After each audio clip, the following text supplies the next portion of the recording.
Morning, everybody. We're ready to start.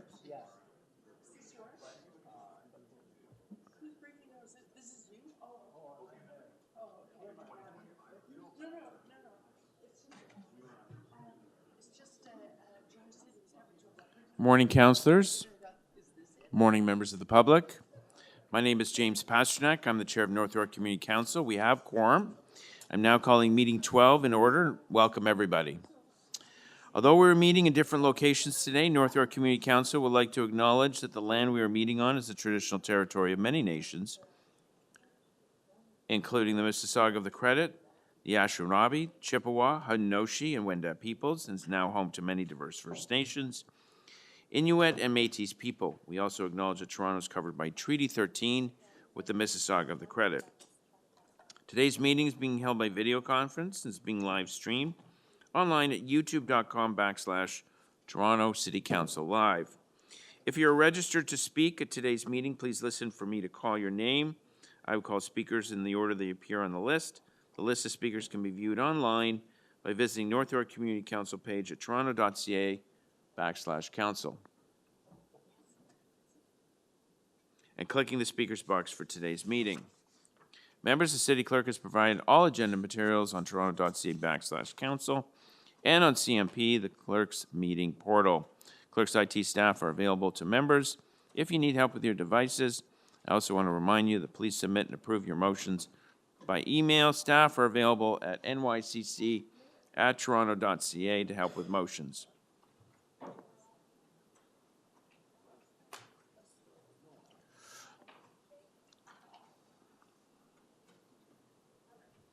Are there any declarations of interest in the Municipal Conflict of Interest Act? If you do have an interest, please raise your hand and unmute your mic and indicate the item number and the nature of the interest. I see none. May I have a motion to confirm the minutes from our meeting of February 22nd, 2024? Moved by Councillor Cheng. All those in favor? Opposed? Carried.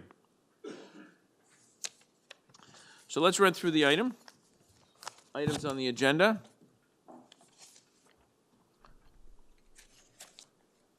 12.1, 805, 807, 811, 813 Glencairn, residential demolition application. Councillor Cole. Yes.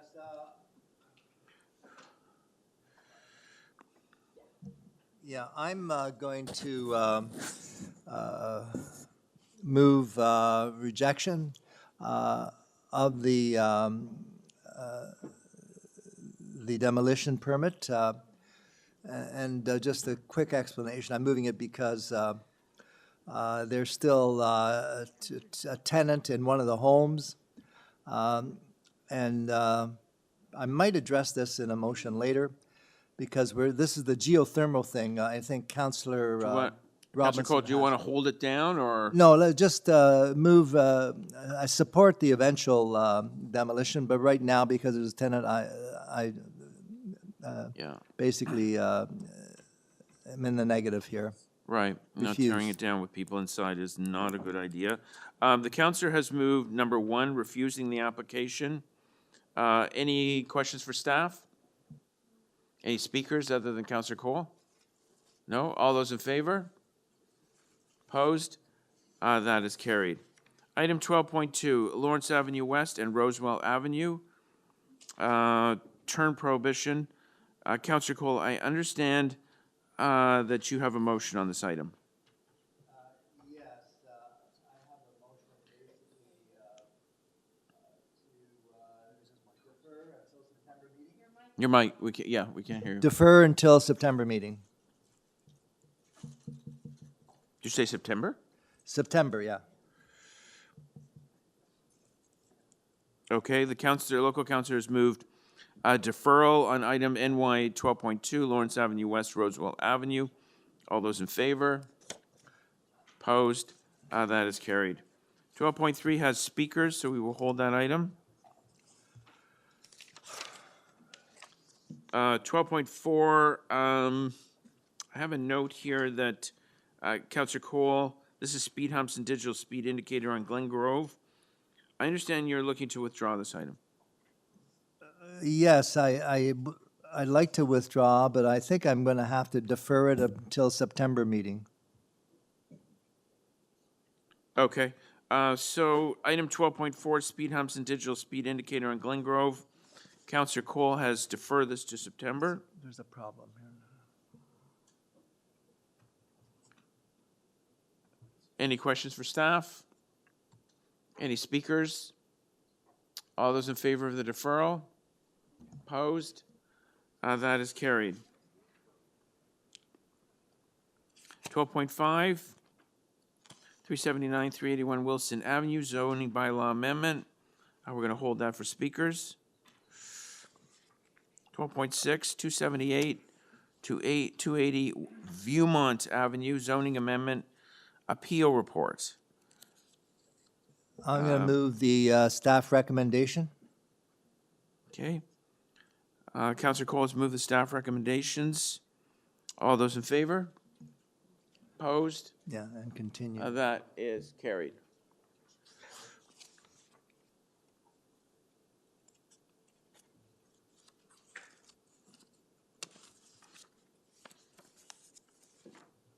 .7, 390 to 400 Woodsworth Road, official plan, zoning bylaw amendment, site plan control, and rental housing demolition application. It's an appeal report. Counselor Robinson. 12.7. Is there any speakers? I don't see any speakers listed. Oh, okay, then I'll move staff recommendations. And just note that there's 80 rentals being proposed to take down on 39 Woodsworth. So city is opposing. So I support that, as does the community. Okay. So you're moving staff recommendations? Yes. Counselor Cole, it looks like, Counselor Carroll, it looks like you're going to speak. Well, I was just gonna ask if, I'm looking at my notes here, having trouble flipping back and forth because the system's kind of slow today. But if we adopt staff recommendations, oppose the application, does that also stop any demolition until they've done that rental replacement agreement? Is that a question for staff? Well, I was thinking the local council probably knows. If not, I'll ask. Yeah, I don't know. I don't know. I think it would freeze demolition, but It does. Yeah, Councillor Cole's had a chance to look. Yeah, it freezes demolition as well. okay. Okay, I just wanted to make sure of that. Yeah, okay. Okay. Okay, so Counselor Robinson is moving staff recs. All those in favor? Opposed? That is carried. 12.8, 680 and 688. Sheppard Avenue East, rental housing demolition application. We're going to hold that for speakers. Oh, okay. So the listed speaker has withdrawn speaking. So Counselor Carroll, 680 and 688 Sheppard Avenue East. This is a rental housing demolition application. Yes, and this will be, if the developer from the previous item is listening, this will be very instructive. I can adopt the staff recommendations to approve because we have a full rental relocation and expenses paid agreement for the existing tenants. Okay, Counselor Carroll has moved staff recommendations on 12.8, 680 and 688 Sheppard Avenue East. All those in favor? Opposed? That is carried.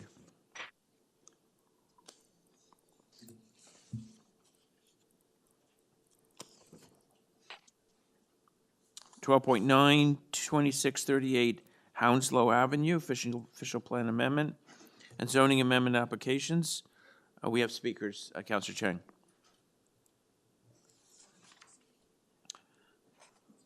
.10, 18 to 28 Athabaska Avenue, official plan amendment, zoning bylaw amendment.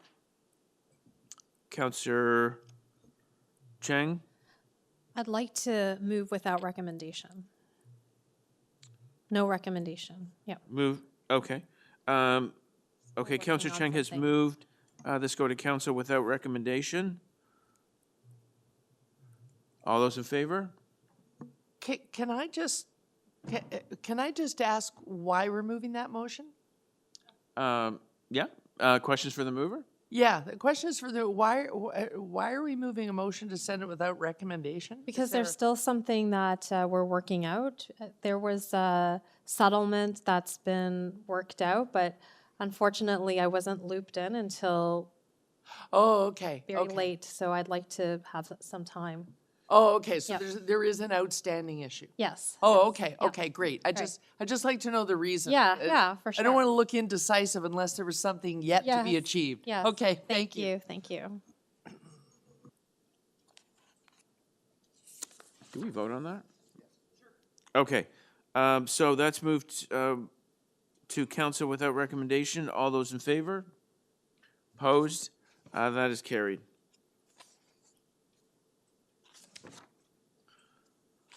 Twelve 461 Sheppard Avenue East, official plan amendment and zoning amendment, decision report. That's held for speakers.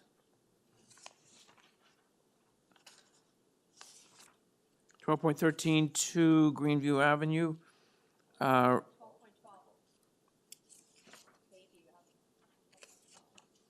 12.12, 1837, 1845 Bayview Avenue. That is held for speakers.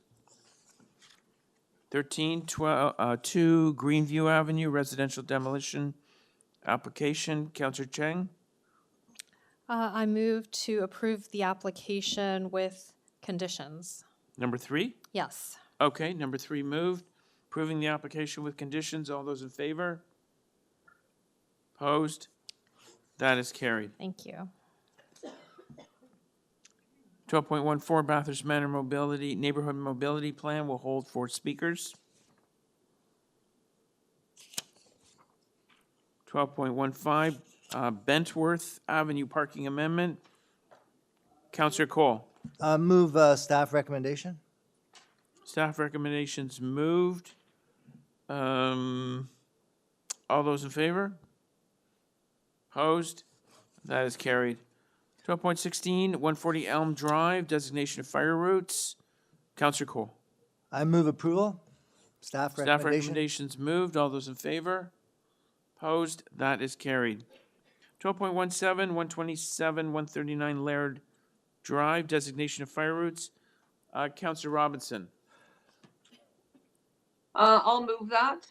Staff recommendations moved by Counselor Robinson. All those in favor? Opposed? That is carried. Counselor Burnside, we have something for you to do here. 12.18, 1970 Victoria Park Avenue, designation of fire routes and amendment to Chapter 880. Yeah, move staff recommendations. Staff recommendations moved. All those in favor? Opposed? That is carried. 12.19, Broadlands Boulevard. I'd like to hold it. Holding that. Yep. 12.20, McKee Avenue and Kenneth Avenue, parking amendments. Counselor Cheng. I'd like to move staff recommendations. Okay, staff recommendations move on item 20. All those in favor? Opposed? That is carried. Item 21, Parkwoods Village Drive, Combermere Drive, traffic control signals. Counselor Burnside. Move staff recommendations. Okay, City Council authorized the installation of traffic control signals. All those in favor? Opposed? That is carried. 22, 2 Hawksdale Road. Application to remove a private tree. The homeowner has requested that this be deferred to the May 8th meeting of North York Community Council. So all those in favor of deferral? Opposed? That is carried. Item 23, 105 Yonge Boulevard, encroachment appeal. Move staff recommendation. Counselor Cole is moving staff recommendations. 105 Yonge Boulevard, all those in favor? Opposed? That is carried. Item number 24, 237 Bedford Park Avenue.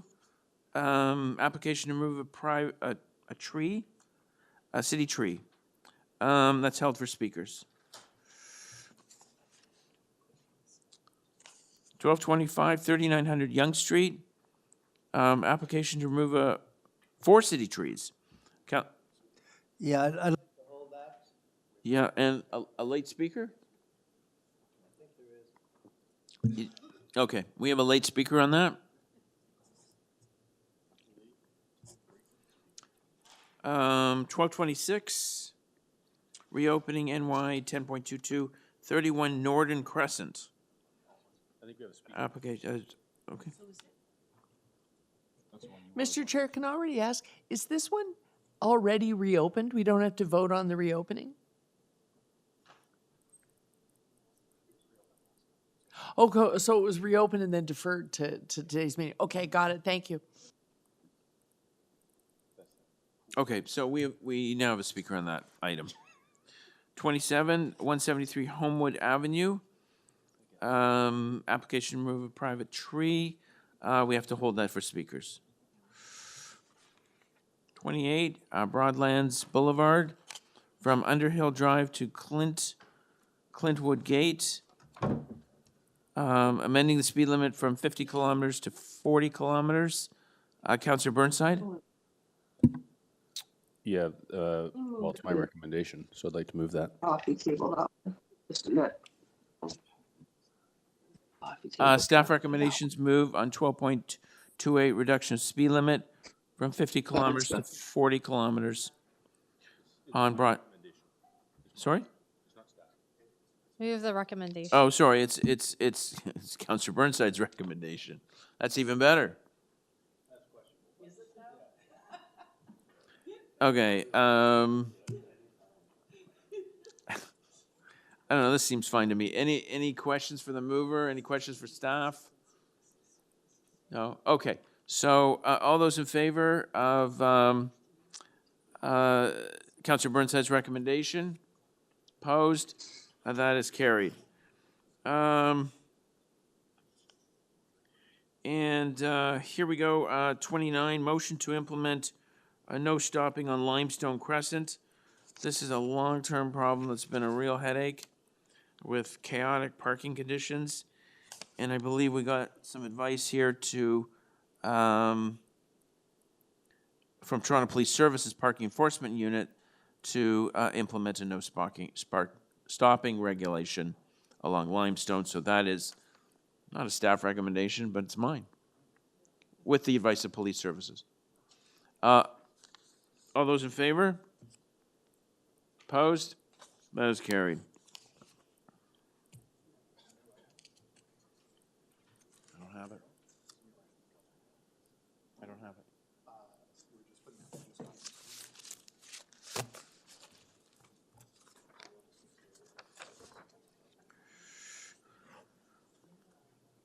So Councillor Carroll, you have a new item that's coming on? I have a new item, but I also have a conflict, and I forgot to declare it this morning because I so rarely have one.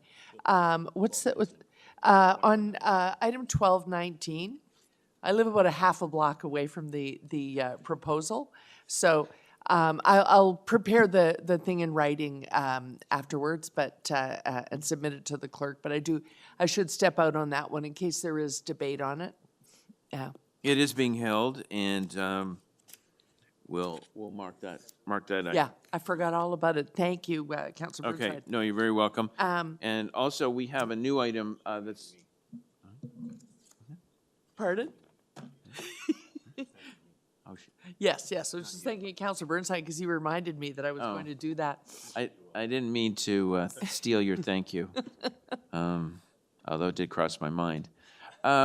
Okay, so we have a new item on the screen. Yes, and I'm hoping this is non-controversial so we can deal with it quickly. I'm adding a motion to the agenda to name a park that is being developed as part of a development at 125 Consumers Road in North York to be named David Kaplan Park. And just quickly, I'm not in the habit of looking for reasons to name things after politicians, but this is really a special case because it's really right across the street from where David's constituency office was from the time he entered the school board and until he left politics. But he had a particularly big effect on Toronto and, in fact, the Greater Golden Horseshoe in ushering in the initial places to grow in the Greater Golden Horseshoe piece of legislation. Without it, our housing crisis would now be 10 times worse. And his untimely death at an early age, I think, is a special circumstance. So I'm hoping that this will be a quick item that we can just vote on this morning. Yes, no, we'll consider those your remarks. We do have to add it to the agenda, so we need 2 votes. Right. One would be to add it to the agenda, and then the second one to vote on the item. So hopefully we can do that vote right now as well. Be happy to. Thank you. So first vote is to add it to the agenda. All those in favor? Opposed? That is carried. And if we can put it back on the screen to add it to the item, Councillor Carroll has sort of spoken to it already, and I think it's worthy of our support. Those are my remarks. Riveting. All those in favor? Opposed? That is carried. Thank you, colleagues. Okay, so let's go back to the unmoved items. So number 3 is 115 Munro Boulevard, application for a fence exemption. We have a deputation. Kathy Satarian.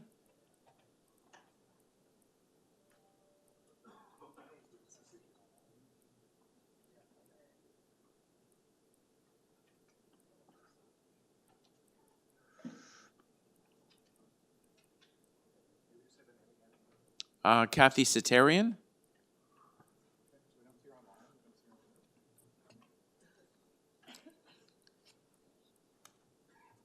I guess not. Okay, then we'll just go to the item itself. This is 115 Munro Boulevard, application for a fence exemption. Questions for staff?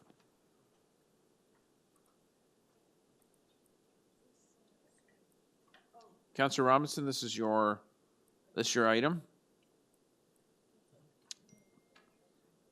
Yeah, thank you. Any questions for staff? I have I don't have a question. no. So, Councillor Carroll. I do have questions for staff, and the main reason I have them is a thing that I've been asking for a long time. What I would always like to have in a pool fence item is a picture of the actual pool. Because, you know, if we decide that we're going to permit something or if we're going to refuse something, I'd like to know, you know, what am I subjecting the resident to? And without a picture of the actual pool, it's hard to know. If we're saying, no, I'm sorry, we're denying this, I'd like to be denying it based on not just the bylaw, but based on looking at the pool and saying, you know, you can erect a fence around this pool. Let's be serious here, sir, or ma'am. But I don't have that here. But that being said, I do want to ask staff about the picture of the access to the yard. There's the recommendation is that the latch is too low. But I'm looking at photographs and trying to understand which of those photographs is the street side. Is the flip up lock on the inside of the yard? There are 2 pictures of the wooden gate. Is the latch at least on the inside that would make it a little harder to access? Which staff are answering this question? Over here, Chair. Oh, okay. Through the chair. Hi. Good morning. Through the chair, the latch is on the inside of the rear yard Yeah, for the photo of the wooden fence there. right. but it is fairly low to the ground. Yes, it is. Would the contractor not have known and recommended that? It looks like it's a, professional contract built fence. Are we not making that clear to them, that a lot of it is, if you're gonna have a closure and a closable latch, it's gotta be at a certain height? Are we telling them that at the counter? The expectation, through the chair, the expectation is that staff connect with the property owner and, if available, contractors to make them aware of any violations that may be occurring or potentially might occur in order to prevent any violations from occurring or to guide the property owner into compliance. Okay. And then the other entrance, which is the Juliet balcony gate over the door, it looks like there are a couple of issues here. One is it's too close to the building. The bylaw does not like Juliet gates in front of doors anyway. But it also looks as if it would be extremely low if you were measuring it from indoors. The photograph is outside, but there appears to be a step up. So if we were measuring this from indoors, it's also too short, is it not? Through the chair, yes, it is, Councillor. Okay, thank you. Those are my questions. Thank you, Mr. Chair. Thank you, Councillor Carroll. Any other questions for staff? Speakers, Councillor Robinson.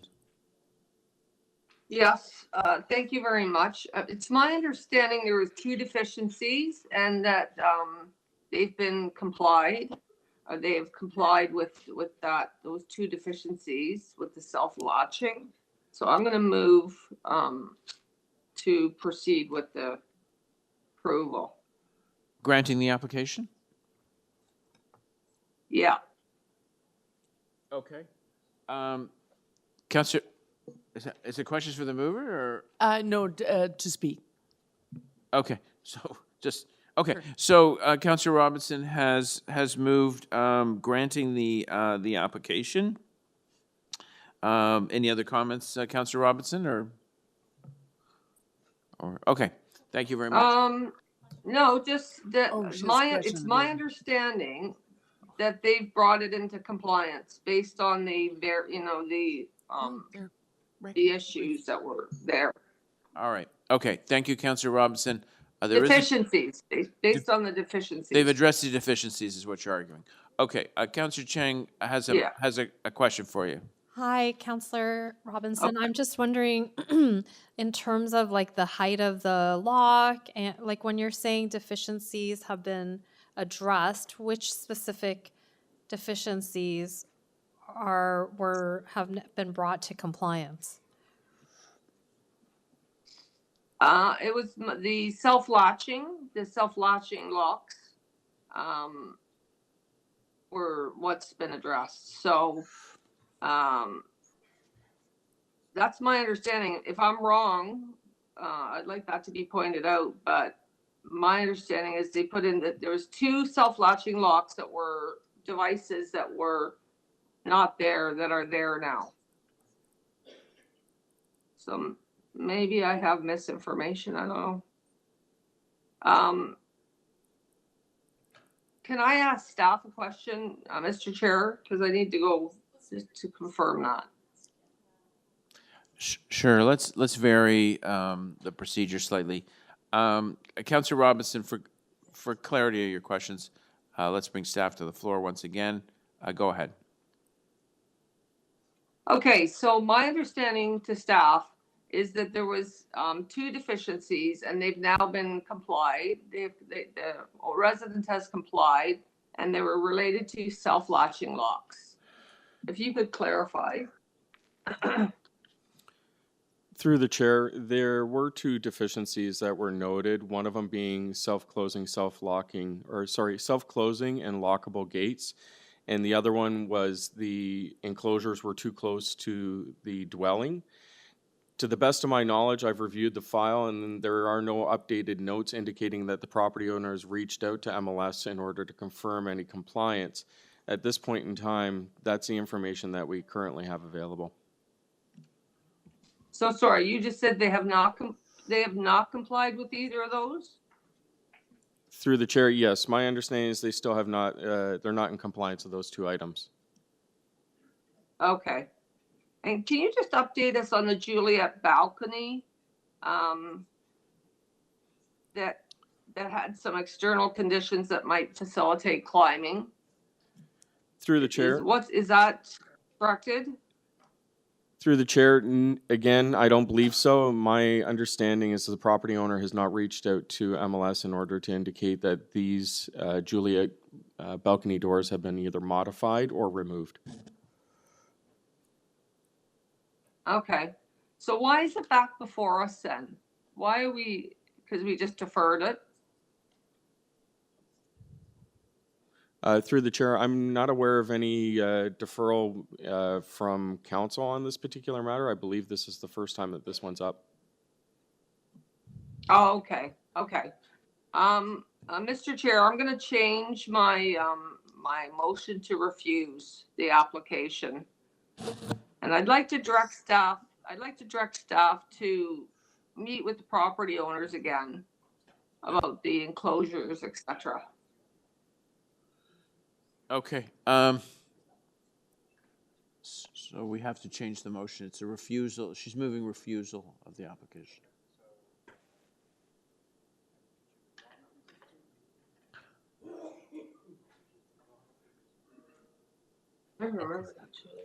Okay, so what we're going to do, Councillor Robinson, we're going to withdraw your previous motion to grant the application. All those in favor? Opposed? That is carried. And we're going to put your new motion on the screen. Okay, so the motion is before us. It's a refusal recommendation. All those in favor? Opposed? That is carried.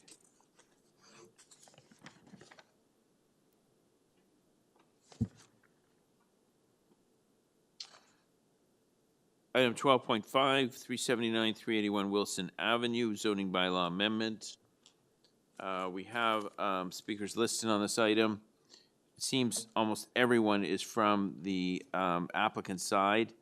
I don't think we need 3 speakers from Attorney Fleischer. I'm sure it's a wonderful company, but I'm sure one speaker from that group is probably sufficient.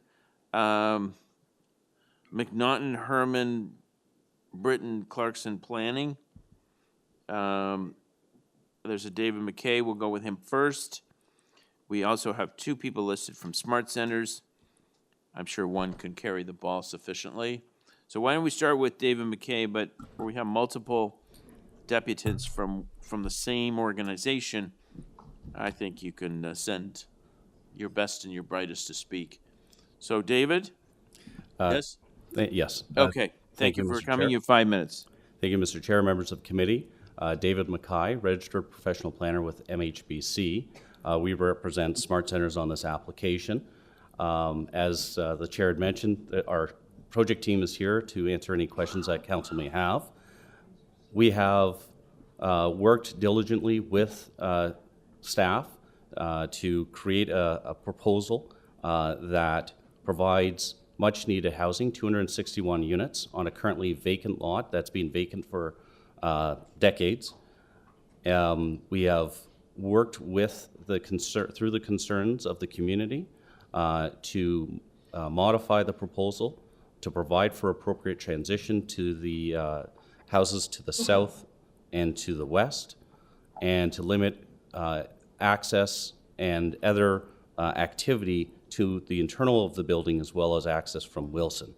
So I'm here to answer any questions you may have, and would request support of the staff recommendation for approval. Thank you. Any questions for the deputant?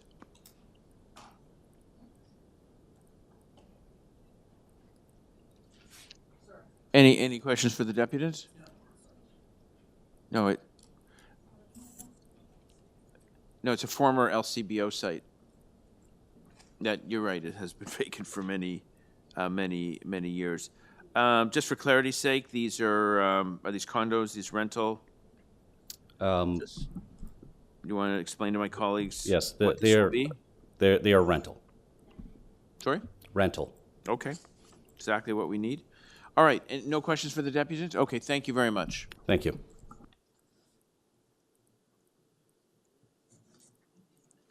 Now, there were other speakers on the item, but I understand they've declined to speak. Is that correct? Is there anyone else in the audience that wants to speak on this item? 12.5, 379, 381 Wilson Avenue?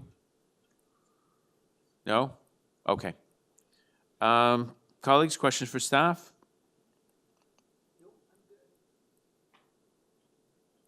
Speakers? Okay, I will speak so I can move the staff recommendations. Look, I mean, this was a long haul on this site. It's stood vacant for many years. There were a number of different ideas that came forward. I think what they're ending up with is really quite good. It's a modest mid-rise with purpose-built rental. Exactly what we need in the area. Exactly what we need in the city. So I think it's a reasonable proposal with a property owner, Smart Centers, with a deep history of success, and I think this venture is it's worthwhile. There's going to be some retail at grade, and there's been a sort of a good consultations with the local neighborhood. I remember at one point. I think we had a consultation during the pandemic where we did it on the street, which was quite amusing with the boards sitting kind of on a grassy knoll with us kind of clustered around a cul-de-sac. I guess that's the innovative way to do consultations during a pandemic. So I will move the recommendations, the staff recommendations. All those in favor? Opposed? That is carried.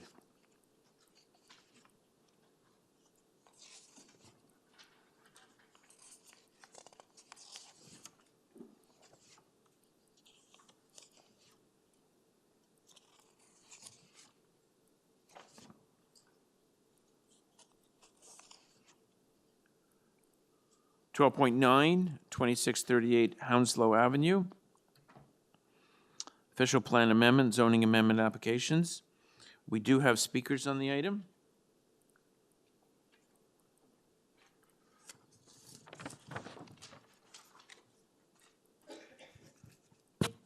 Luciana Lischio.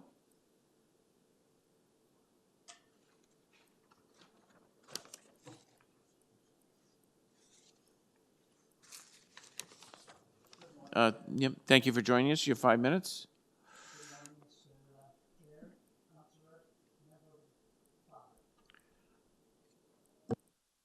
Oh, it's not on? It's on now. Thank you for allowing me to speak this morning. My name is Luciano Liscio, and I am a unit owner at Skyview Condominium, which is MTCC 680. Accordingly, I do have an interest, direct interest, in this development as well as my neighbors. In this regard, I previously submitted 2 letters to city planner and Councillor Chan, dated January 31st and February 28th. February 28th had also some attachments. First, a general overview to put things in perspective. The issue is and other developments application into the immediate area.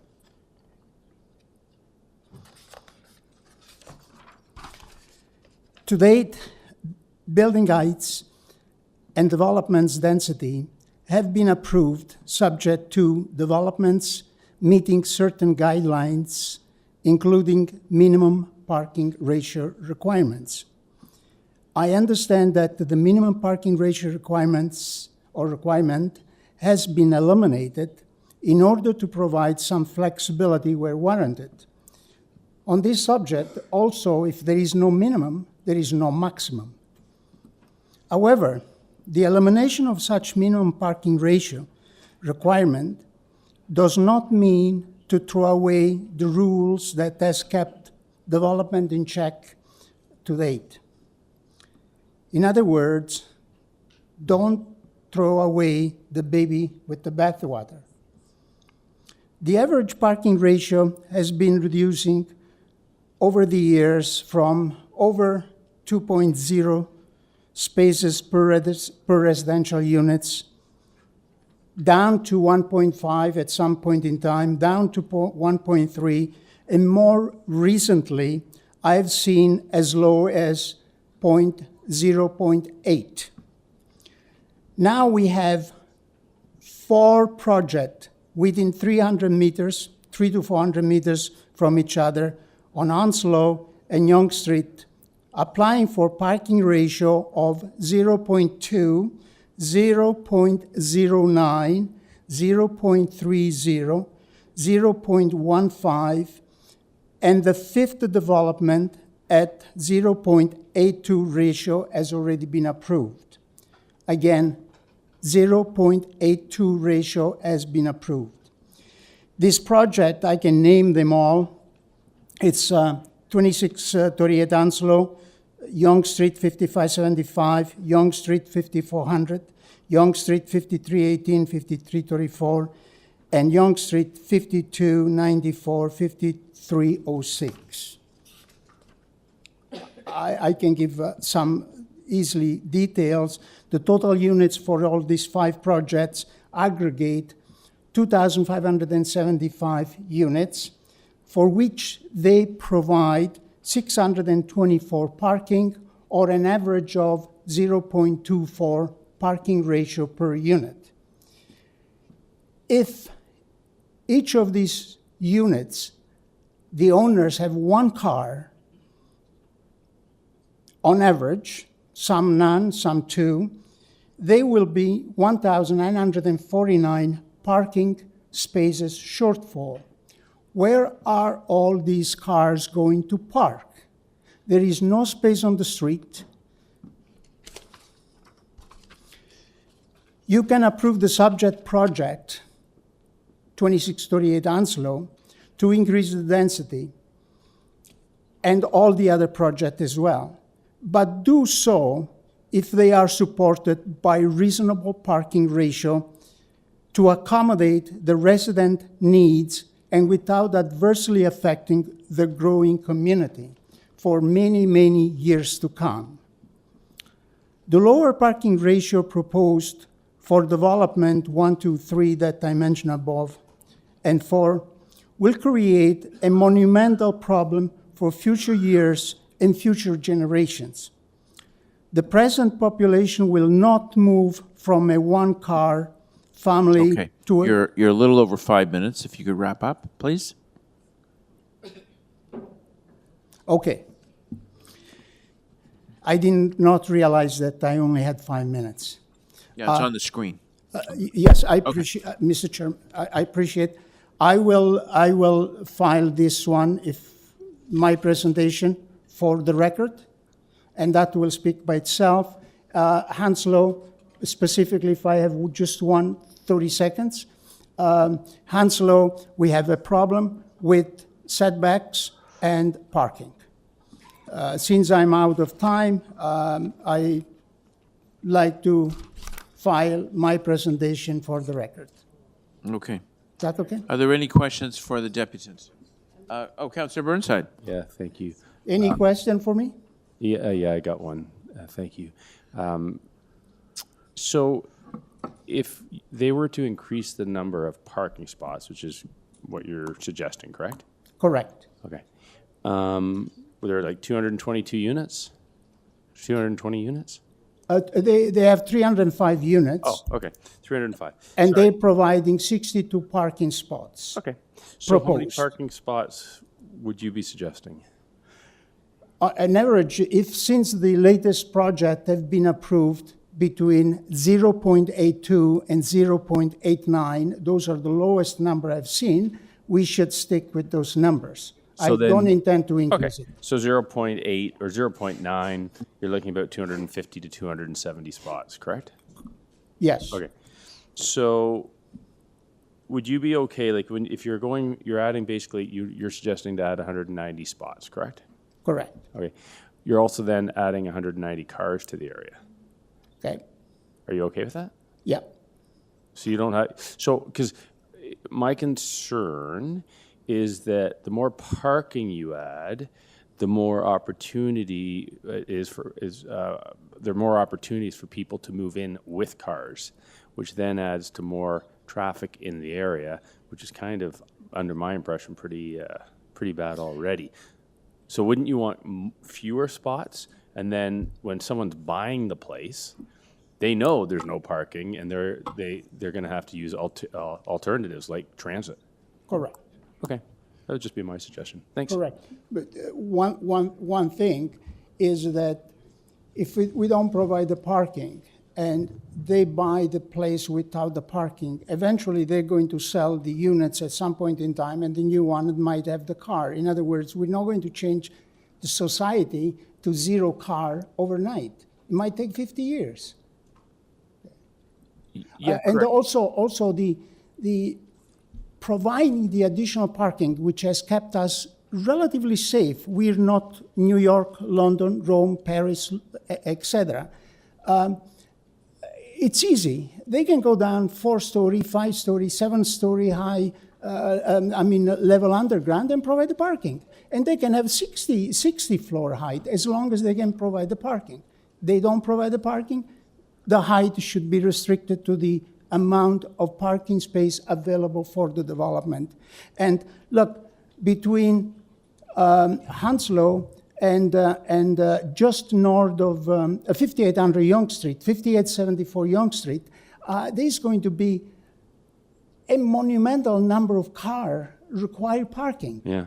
I guess the reality is, and I know I have to move on, I'm using my time now, is that they're going to get X number of stories. The province has changed rules, regulations, and everything. So those units are coming.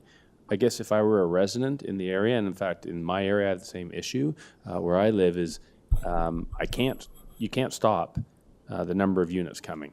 Oh, I agree with you. I'm just, No, I mean, you can't stop the number of units, a but what you can do is stop the impact to the existing all right, community. it's a Correct. wonderful debate. Anyway, thank you. Correct. but- You can give Yeah. them approval for 50-story high building, but get the parking spot and get the setback properly set.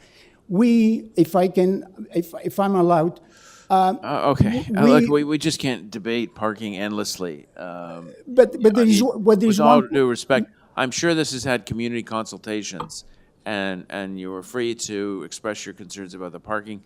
The very capable local councillor is always available.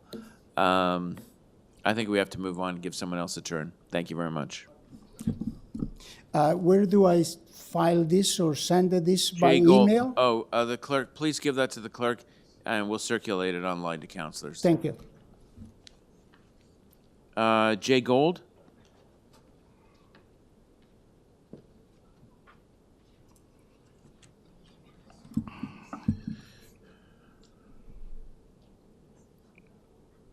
We can start the clock. Got 5 minutes. Good morning, city councilors, guests, people zooming in. My name's Jay Gold. I'm one of the speakers representing the residents of Skyview condo, directly on the north side of the proposed development. A copy of a Skyview petition objecting to this development by Mattamy has been sent to Matthew Green of the North York Community Council to be included in the official record. The original copy will be delivered to Lily Chang's office today. Our condo community. We are a community of about 300 condo units. Many residents moved in when it was built 34 years ago. People purchased their forever home for the attractive building with its large windows for the amenities and for the views. If this proposed building is built, it'll be taller than our building, views of the horizon, and some sunsets during part of the year will turn into views straight into strangers' lives. Residents responded to our petition with 85% opposition to a 24-story tower with our outdoor amenities at its base. Our outdoor amenities include an outdoor pool, a vegetable garden, a children's garden, a park area, and our tennis pickleball courts, and that's where residents love to spend their time and are heavily used. All these areas require full sun, not partial sun, as the shadow study indicates. Our outdoor pool will be in shadow. We'll need additional expensive heating.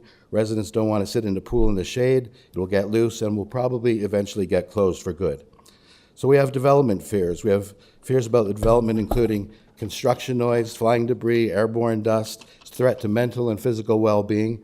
We're older, we're vulnerable, construction goes on for years, health issues will last a lifetime. Number two, fear the outdoor space will be unusable for years due to what I just mentioned. Number three, the risk of instability in our underground parking. We just spent well over $1 million to completely update our 3 levels of parking. These parking levels are located beneath our amenities at the back of our lot. There are no steel beams in our parking garage held up by tension cables. Can it withstand the construction and the jackhammers? Has Mattamy study been done? Have they studied this? If this development goes ahead, we need assurance from Mattamy that no instabilities would be caused from the vibration of the construction. Vibration sensors should be installed by Mattamy to ensure the safety and security of our parking and our building. If cracks and damage is caused, will Mattamy repair the damage their construction causes? Number four, the same fear for our tennis court, which will probably get cracks and was just freshly paved. Number five, can local utilities, sewers, hydro, and water supply withstand the addition of so many new users? Has Mattamy studied this? Housing needs in Toronto. We understand the need for housing. However, this development does not fit the criteria of affordable housing. Doug Ford, when recently faced with the prospect of fourplexes, refused the idea and said he wants single-family dwellings and townhouses. He did not suggest 24-story condo towers. Toronto has always been known as a great place to live. This is about to change as tall towers spring up everywhere without trees and grass. Approvals are rushing through the planning department in 60 to 90 days. Bylaws are changing so developers have fewer restrictions or none at all in some instances. A quick fix of condos anywhere is not good planning. Replacing 4 single-family dwellings in this situation with a potential of 400 to 500 people in 305 units not deemed to be affordable housing seems more like a moneymaker for the tax department, more profit for developer than help to the government's efforts for affordable housing. The Hounslow and Horsham townhouses form a lovely enclave off Beechcroft. It's a small community of 16 3-story townhouses, 32 story townhouses, and 5 single-family dwellings. A line has been crossed in considering a 24-story building tower in this enclave right across the road from these lovely small, low 2 or 3 floor townhouses. A dangerous precedent is being set that should raise the fears of any low-rise area.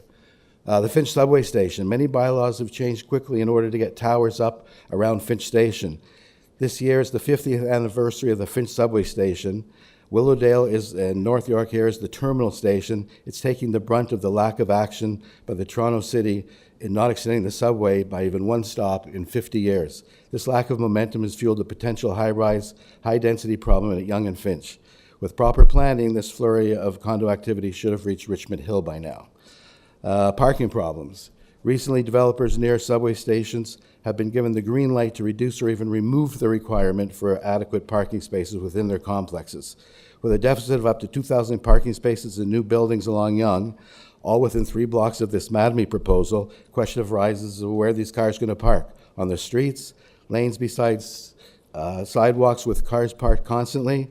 The Globe and Mail reported on March 19th a car was stolen every 40 minutes in Toronto in 2023.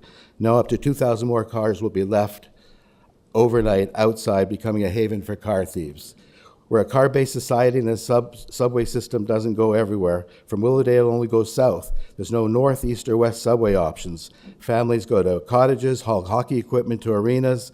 There's no subway route, for this type of thing. How does that work out without a car? And aging population, they need to go shop, get to a doctor, and appointments. Many subway stations do not even have elevators. Now, I see I'm out of time. I want to rush to the City Council tall building guidelines. On May 8th, 2013, the City Council adopted the updated citywide tall building design guidelines. It says, when poorly located and designed tall buildings physically and visually overwhelm... You're well over 5 minutes. If you Okay. wrap up, please. Can I do 1 minute? No. Just wrap up. I suggest that the location for this 24-floor building goes against the tall building design guidelines, and it's overwhelming the streets, the parks. They block sunlight, views, and create uncomfortable conditions, which is the wording of your guidelines. Okay, thank you very much. Are there any questions for the deputy? I'll submit the rest of this so you can actually read it. Okay. Thank you. I can take a question. Any questions for the deputant? No? Okay, all right, thank you very much. Thanks, kids. For your comments, thank you.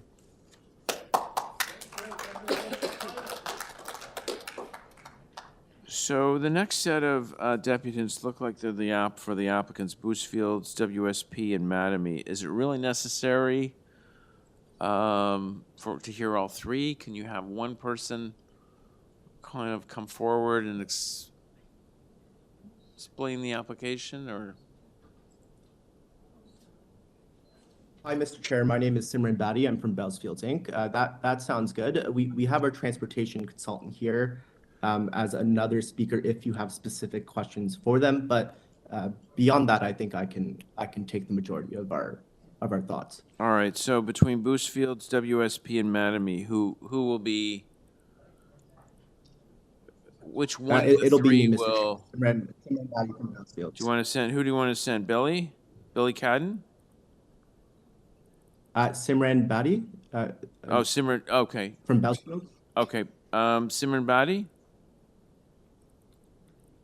Perfect. I do have a presentation to share. I'm Oh, here he's virtually, online. Mr. Okay. Mr. Chair. Okay. So look, we're gonna go to Simran Badi, but he's gonna speak on behalf of WSP and Mattamy. Okay, and he's online. Mr. Badi? Hi there. Yep, this is me. Okay, thank you. You all have right, 5 perfect. minutes. Thank you. Can you see my my screen, Mr. Chair? Yes, we can see it. Excellent. Okay, well, good morning, Mr. Chair, members of Community Council. My name is Simran. I'm an urban planner with Bellsfields. We act on behalf of Mattamy Homes, the owner of the site. I'd like to begin by thanking staff for their efforts and their collaboration throughout the process, particularly our urban planner, Ms. Renee. My client would also like to thank Councillor Chang's office for their participation in the process. I'm pleased to say that in consultation with the councillor, Mattamy will be providing 100% of the community benefits charge applicable to this development as an in-kind contribution towards on-site affordable housing units. Just to get into my presentation, I'll keep things as brief as I can and try to respond to some of the concerns that were raised by others. The property is located on the north side of Hounslow between Yonge and Beecroft. It's bound by a public laneway to the east and a private laneway to the north. As you can see on the height map to the right, it's located in proximity to a number of tall buildings. There's a recently approved 32-story building about 60 meters from the site. And then there's, tall buildings ranging up to 54 stories in height in North York Centre more broadly. I won't bore you with policy, but it's important to note that the site is located within the North York Centre, a provincially identified urban growth centre and under places to grow, and is designated mixed-use areas in the official plan. The site is also located within walking distance of the Finch subway station, the North York Centre subway station, and the Finch Transit Hub. It's also been identified as being located within the council-adopted Finch MTSA. And what this all means is that this is an area where growth is anticipated and encouraged, and it's our team's view, as echoed by staff, that this site is an appropriate location for a tall building. The application before you today seeks to redevelop the site with a 26-story residential building. There's 305 dwelling units that are proposed, 30% of which are family-sized units, which exceeds the council-adopted growing up guidelines. There's 1,310 square meters of high-quality indoor and outdoor amenity space proposed, which also exceeds the bylaw requirements. There's 59 resident spaces and 16 visitor parking spaces proposed. To Luciano's point earlier, this significantly exceeds the bylaw requirement of 0 residential parking spaces and 5 visitor parking spaces. And this parking rate, I will just speak on this just really briefly, is premised on the site's location in walking distance to higher order transit, shops, amenities, community services, and other land uses in North York Centre, and in consideration of a fairly substantive transportation demand management package for future residents, which includes car share spaces, a car share membership, Presto cards, and bicycle parking. Through discussions with staff and feedback received from the community, we've implemented a number of changes to the building. The green arrows on the screen show setbacks which have been increased through the review process. It is most of them, as you'll see. The floor plate has been reduced and the setbacks have been increased to generally align with the city's tall building design guidelines. Importantly, just because these points were raised, the setback to the podium to the west has been increased to respond to concerns from 40 Hounslow. And I think there's a motion that will be introduced about that property. The setback to the north has been increased to the building Jay lives in to protect existing mature trees and set our building back from their private laneway. And the setback to the east has been expanded to expand the public realm along the city-owned laneway to our east. The proposal will provide for an expanded public realm with new street trees, streetscape improvements, active at-grade uses, which we think will improve pedestrian safety along those adjacent laneways, which right now are quite sketchy. And so as noted in the staff report, and I'll keep this brief, the impacts of the building in terms of shadows, wind, transportation, parking, have all been reviewed by professional staff at the city and deemed to be acceptable, as have the height and massing of the building. The proposal will provide for new market and affordable housing in an appropriately scaled building along with public realm improvements.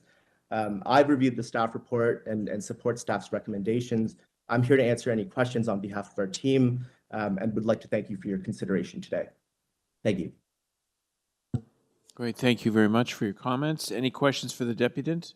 Sorry, I just have a quick question. Thank you, Councillor Cheng. On your slide deck on policy considerations, I noticed that actually your map is incorrect. Doris, you have 2 Dorises and no Beecroft on one map, and the other map has no Beecroft, which I think really shows a bit of, I think, disrespect to the local community to put together a presentation that is not true to the neighborhood. So I just wanted to highlight that. I am grateful for the consideration of affordable housing, but I do think that when supplying materials, that correct maps should be used. Thank you. I guess the question is, did you notice that? Through the chair, thank you for raising that consideration, Councillor. I didn't prepare these graphics, but I did not notice that. You're correct. It should be Beecroft to the west of the site. So actually, both maps are incorrect. One does not have Beecroft on it, and the other one misnames it. Okay, thank you. Thank you, Councillor Cheng, for pointing that out. Any other questions for the deputant? No? Okay, thank you very much. So we won't be hearing from David Lukzik and Billy Caden. I believe we're covered on representation from the applicant. Actually, I do have a question for the applicant. I'm sorry. Are they still online? Do you have a question for the deputant? Yeah, is Simran Badi, Mr. Badi, are you still online? Billy Caden is. I see Billy. Yeah. I just have a question. As you know, there's an elderly person who lives right next to this project that is going to be, quite disruptive to her life. And I'm wondering what kind of plan is in place to ensure minimal disruptions, especially I know her garden is very important to her and just, her quality of life. I think she's in her 90s. So these pivotal years that this construction is happening are also pivotal years for her. So I'm just wondering, is there a plan in place and what measures are being taken to preserve her quality of life as well as the integrity of her home? Through you, Mr. Chair. Councillor Cheng, thank you very much for the question and totally appreciate the relationship there with 40 Hounslow. So we did attempt to reach out to install vibration monitoring devices, which to provide some documentation and a bit more reassurance for their property as it relates to the noisy and vibration typical construction activities. We were denied access. We are more than happy to reach out again and restart that conversation to do any measures to provide some assurance to the neighbor there. And then, as you're likely aware, as we get closer to construction, there are a lot more detailed engineering, dust mitigation, construction management plans and reports that will be put together that will further speak to some of the measures that will have to be in place before we start construction. But does that help answer the question?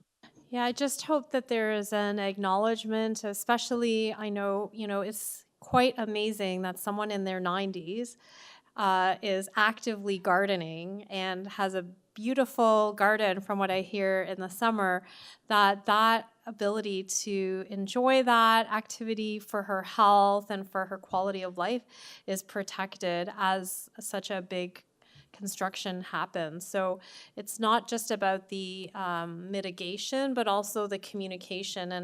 And, happy to work with your office to ensure that this elderly neighbor has really good knowledge and ongoing communications of what potential disruptions there may be and what is being done to ensure that she can still enjoy her gardening.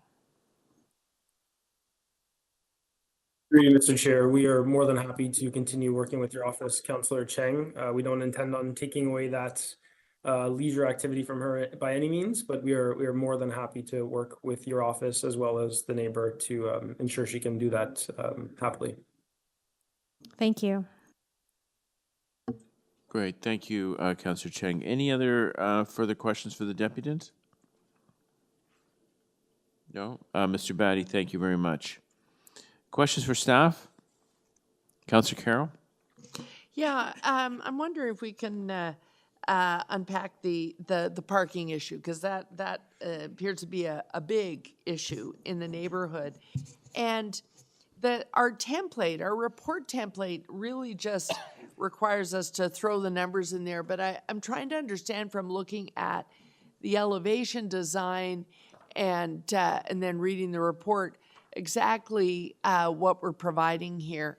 I get that we have this new bylaw that says we can reduce the amount of parking required, but what are the designs around loading? What are the designs? We say 59 residential parking, but in the report, it talks about 59 spaces and then 59 residential parking, 18, which is different from the developer's slideshow there, 59 resident parking spaces, 18 visitor, then 1 car share parking space. The applicant mentioned 2, which is actually a better model. You really need to put 2 cars in or it becomes a problem. And then it says 9 accessible parking spaces. I don't know if those are visitor spaces or those available to be used by residents, to be secured with resident units. What's the plan here?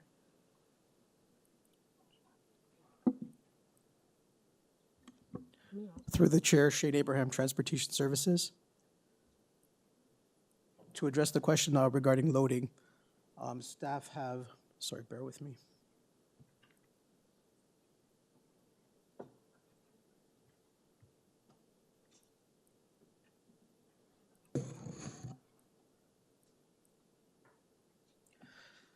Staff have reviewed the application, and 1 type G loading space is what's required, and that's what has been proposed. And at the site plan stage, we will review the dimensions of the type G loading space to ensure that it's in compliance with the zoning bylaw. So, and when you say loading space, are we limiting ourselves to, we're talking about where garbage trucks come and go? What I'm concerned about is I get what Councillor Burnside was getting at, that we expect when we're in a transportation corridor like this that we're gonna have mostly owners and renters that are choosing this unit because they don't need a car to live there. But what that means is now we have to bump up. If you're living there without a car, then Uber's going to be coming and going for food and for pickups nonstop. the boyfriend with the car who comes and doesn't go home that night. Where's the boyfriend parking? All of those things start to become issues. So when you say loading and it meets loading standards of transportation, are we talking about just the big trucks that service the building? Or are we talking about the ones that make life possible if you don't own a car? So loading spaces are for waste disposal, for moving furniture. I believe there is a pickup drop-off area proposed for this location, and Does it have lay-by spaces, the pick up and drop off? no, the Does it pickup. have, can an Amazon truck pull up and because he goes in, he can't figure out where to leave this parcel and his car's gonna sit there for 10 minutes? Is there space for 3 or 4 of those at a time? So typically, an Amazon truck would be using the loading area. The pickup drop-off area would be for passenger vehicles, for example, Uber Eats or taxis and such. Typically, we'd like the Amazon truck to use the loading area, but they often don't. So what about those 9 accessible spaces? How are those to be allocated? Through the chair, sorry, could you repeat the question? Well, in the parking, in the report, in the developer's report, or the staff report, it talks about 59 residential spaces, 18 visitor spaces, 1 car share parking space, and 9 accessible parking spaces. Those numbers are different from what the developer just presented. So I'm wondering if you could speak to the differences and tell me whose spaces are those 9 accessible spaces? Are those to be registered on title if someone buys a unit and says, I need an accessible parking space, or what's the deal there? The accessible spaces would be used by anybody that has an accessible permit. It's not exclusive use, to my So will understanding. they be configured to be with the visitor parking? Yeah, it would be configured to be close to the main entrance of the building, Okay, as per okay, the Disability Acts and so on and so forth. okay. I see Mr. Sitt trying to jump in there and add. Yeah, so through the chair, for the accessible spots, I would say typically they are reserved for people that have accessibility challenges.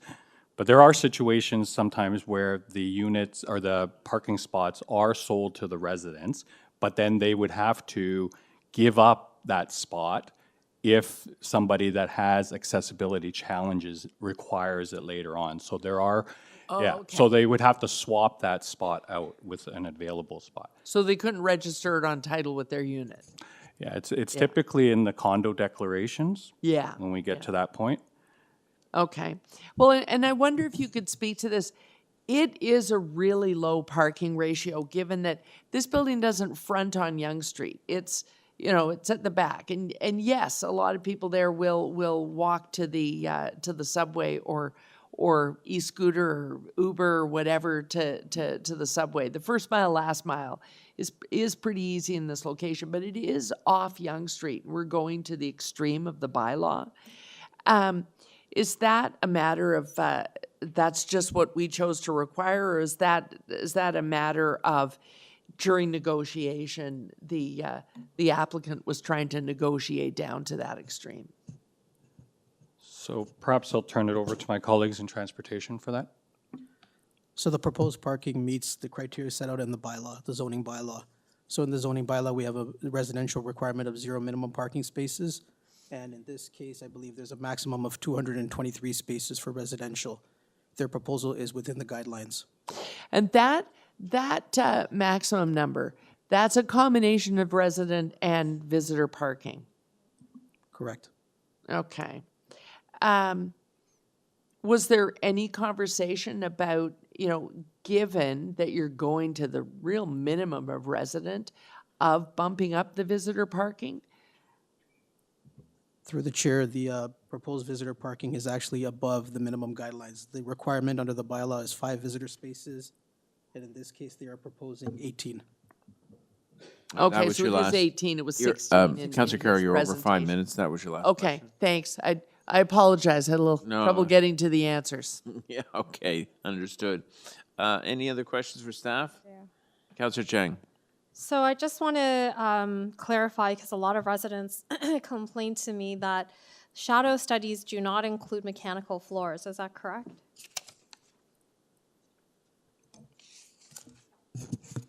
Through the chair, that Sometimes they do, sometimes they don't.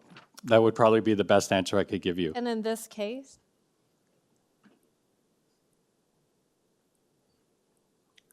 It's unsure. I'm looking at the shadow plan right now. I can't really tell. But what I wanted to say there, Councillor, was we did look at the shadow plans, and I listened to the questions about the amenity space. Keep in mind, there is some shadowing that will happen where the outdoor pool is.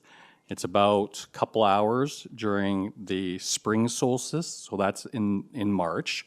But when you get to June, there is no shadow on the pool. So, and typically, June is when you would be using the swimming pool. Right, because they're also concerned about a children's vegetable garden that is near the pool, and that is dependent on every ounce of sunshine that it can get on it, and they're worried that it might not survive. So, so based on the shadow study, summer will have full sun access to that amenity space? That is correct.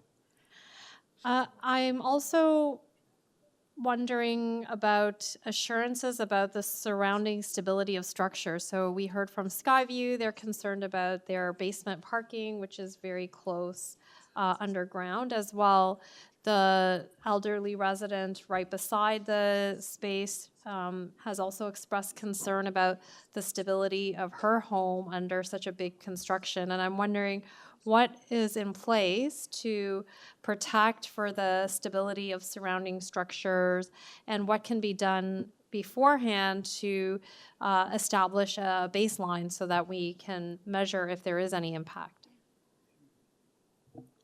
So through the chair, I would say probably most of these questions should be directed to our colleagues in Toronto Building. But what I would say is, with respect to how we've tried to handle this building from a setback standpoint, we have increased the setbacks from the west side of the building to 5.5 meters to provide additional separation from that existing house. Keep in mind, this is a mixed-use area designation. The house itself next door is also within the mixed use.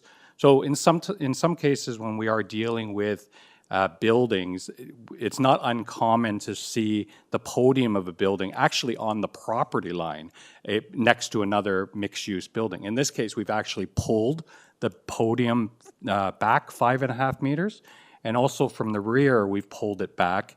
And then to the rear of the property, there is a private laneway there that still separates out the adjacent property. Mm-hmm. So in terms of the construction activity, there typically will be shoring plans that have to be submitted. Mm-hmm. I heard the applicants say construction management plans.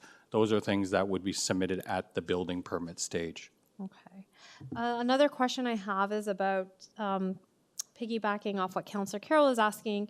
We live at a Uber generation, and those who are not driving are going to be relying on car rideshare and food delivery, as well as Amazon. And so I'm not really seeing in the site plan a place where people can pull over except on the street. So you have the front entrance to the lobby on Hounslow. And so has the applicant asked for a lay-by there, or are we just assuming that people are just going to park on the street? Or are we dreaming that they're going to pull in underground and drop things off? Yeah, never happens. Like, what is the dream here, and what is the reality? Yeah, Hendon Avenue is an example of never go underground. I think, through the chair, probably a number of items that you just said there, whether or not they'll stop on Hounslow. I think that's realistic. There is, as my colleague from Transportation said earlier, a driveway access that it's not a lay-by, but looking at the plans, it does look like there's enough room for vehicles to come in on the driveway and stop if they had to. But then they would be blocking vehicle access. In reality, that could certainly happen. So we actually have not asked for a plan that takes into account what realistically would happen in this context, because I don't think any driver wants to block the only vehicular entrance to stop and drop something off. So realistically, people are going to stop on Hounslow, but there has been no lay-by requested, and therefore there really isn't a plan except It's your last question. good luck neighborhood. And my last question is, No, that was your. Oh, I have one more question. Can I ask for one more? We got your 5 minutes. Can I indulge me with one more question? Okay, Please. okay. One last Just question. one last question is, mixed use. This is a mixed use zoning, but is there any mixed use plan for this building? We have all this density coming through this neighborhood, and we have more people and less walkable amenities, less stores to go to, less places for doctors' offices or art classes. So is there any mixed use plan for this building? So through the chair, in this particular building, there is no no non-residential uses being proposed. Okay, thank you. Thank you, Councillor Chang. Are there any other questions for staff on this item? Speakers?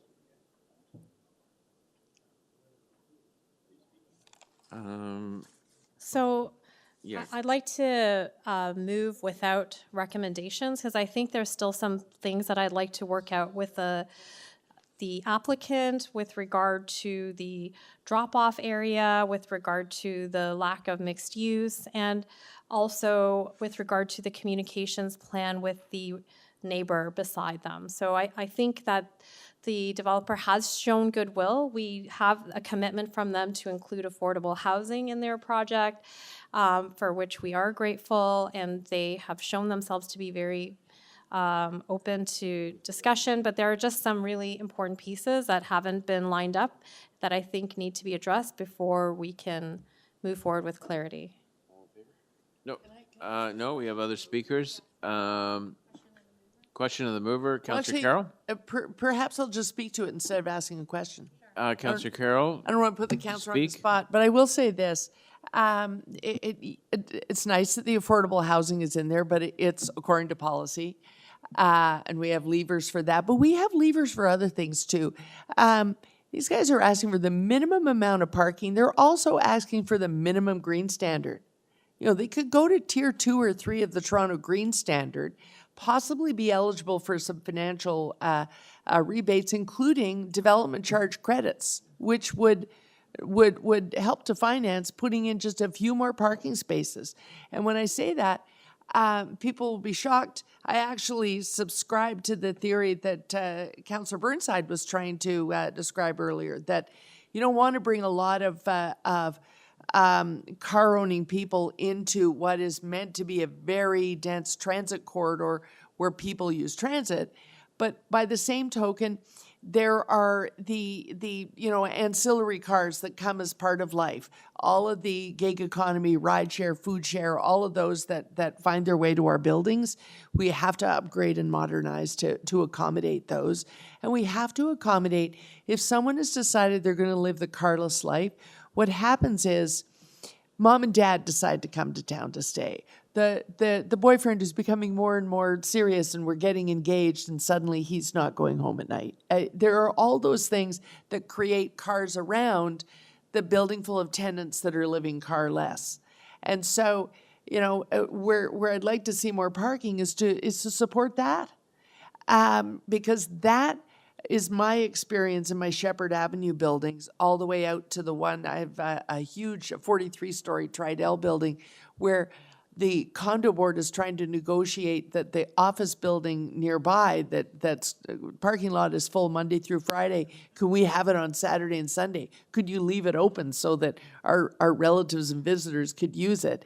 It's those types of parking concerns that can really have an impact on the neighbors, and that's a good thing to resolve. So if we're going to leave this for a bit, I'm just going to recommend pushing them to go beyond tier 1 in the green development standard, make a greener building, and get some credits and use them to create parking.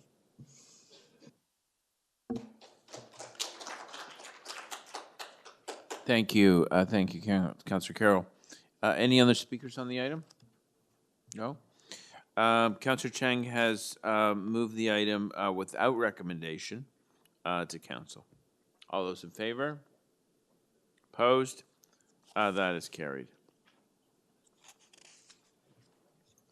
Item number 11, 461 Sheppard Avenue East, official plan amendment. Decision report. We have speakers on the item. Jean Poon.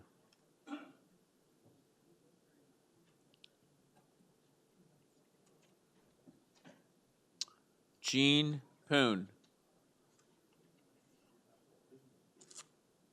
Online? Okay. Paulina Paratokina.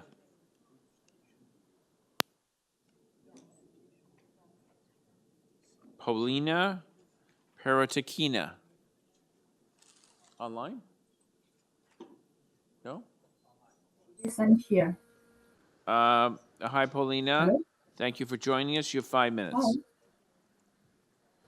Hi. Thank you very much. I wasn't prepared for 5 minutes. Can I share the screen so I will just scroll and you may see while I'm reading?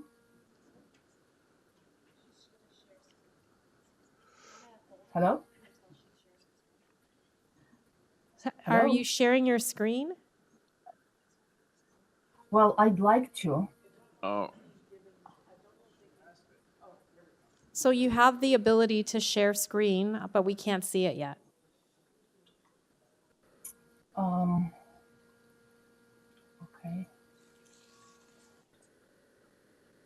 Well, I have ability to share the screen, but allow button is grayed out. So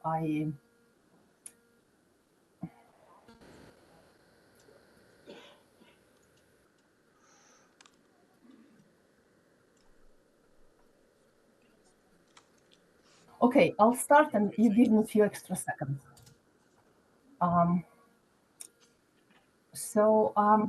I'd like to talk about 461 proposed high-rise, and I want to bring to your attention air pollution. There are multiple studies. I have several articles. That's why I want to share screen. And one of the studies talks about amyloid burden in the brain. The World Health Organization recently ranked air pollution as a major environmental cause of premature death. And with 18 to 39 increased odds in common mental disorders, 19 to 30% of increased odds for poor physical symptoms, and 33% of psychotic experiences. The findings suggest that traffic-related air pollution is adversely affecting mental health. This work suggests substantial morbidity for mental disorders should be avoided with improved air quality. The Organization of Economic Cooperation and Development and World Health Organization rank air pollution as the major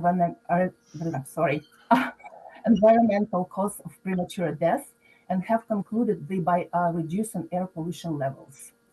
Observational studies concluded globally have now linked traffic-derived air pollution exposure with increased risk of dementia, autism spectrum disorders, psychotic disorders, schizophrenia, depression, anxiety, and congestive impairment, and potential causal pathway have been suggested.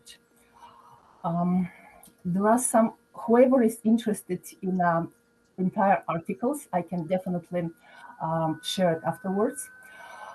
There were some studies done in England, and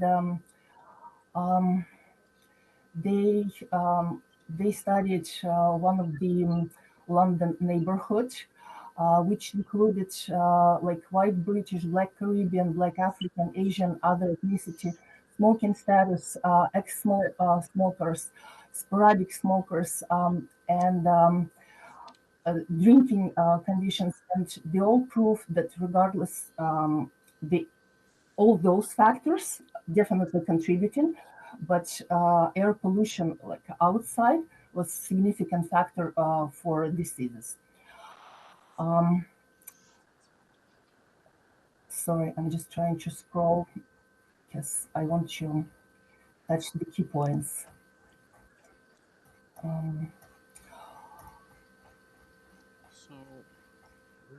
Because of central nervous system plasticity during development, children particularly susceptible to harmful effects of air pollution or and long-term cognitive health.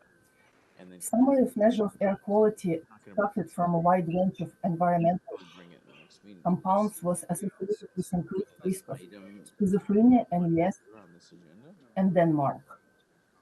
A broad range of psychotic conditions have been associated with systematic CNS inflammation and oxidative stress, and neurocongenitive psychological process following air pollution exposure.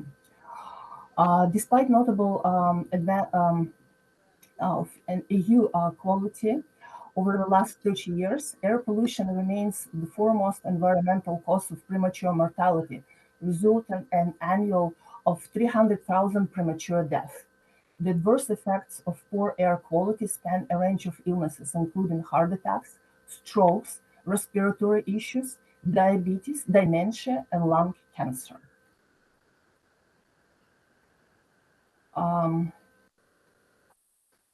There are some other studies.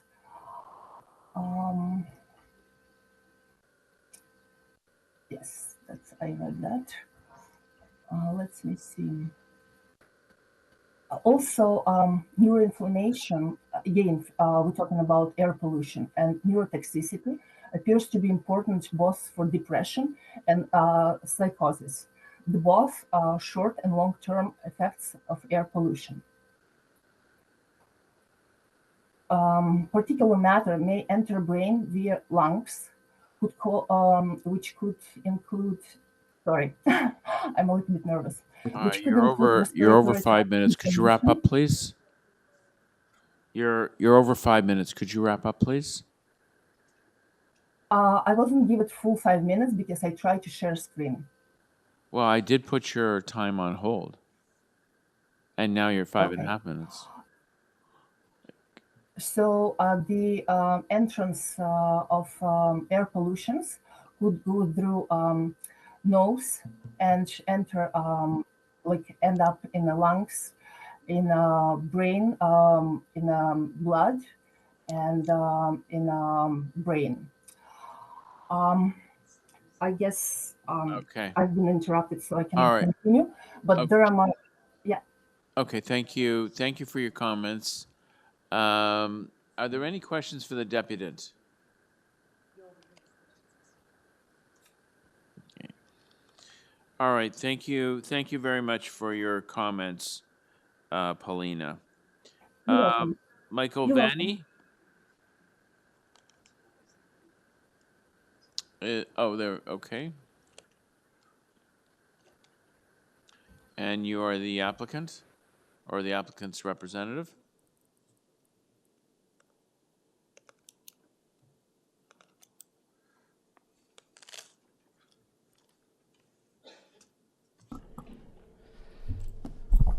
Good morning. I'm the applicant's representative. I will keep my comments fairly short. My name is Michael Vanny. I'm a senior associate with Weston Consulting on behalf of the applicant of 461 Sheppard Avenue East.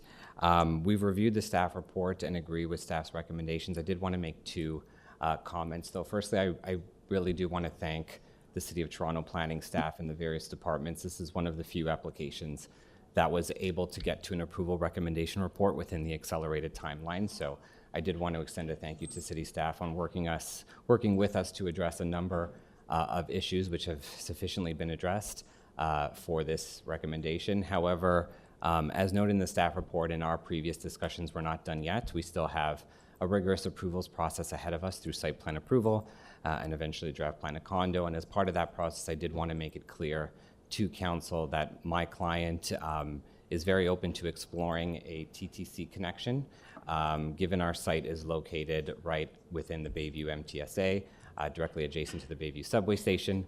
513 new residential units here. We do think it would be beneficial to the future residents and to the community as a whole, and we are committed to working with staff and working with the TTC to explore one, the constructability and the feasibility of implementing such a connection, and that's something that we'll be doing diligently as part of the site plan process, which we have already started to advance those discussions.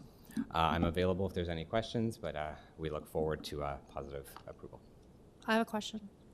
I'm just wondering, what is the rationale for 7 visitor parking for a 44-story building? So the 7 visitor parking is the requirement under the city's zoning bylaw, so we are providing the minimum visitor parking requirement.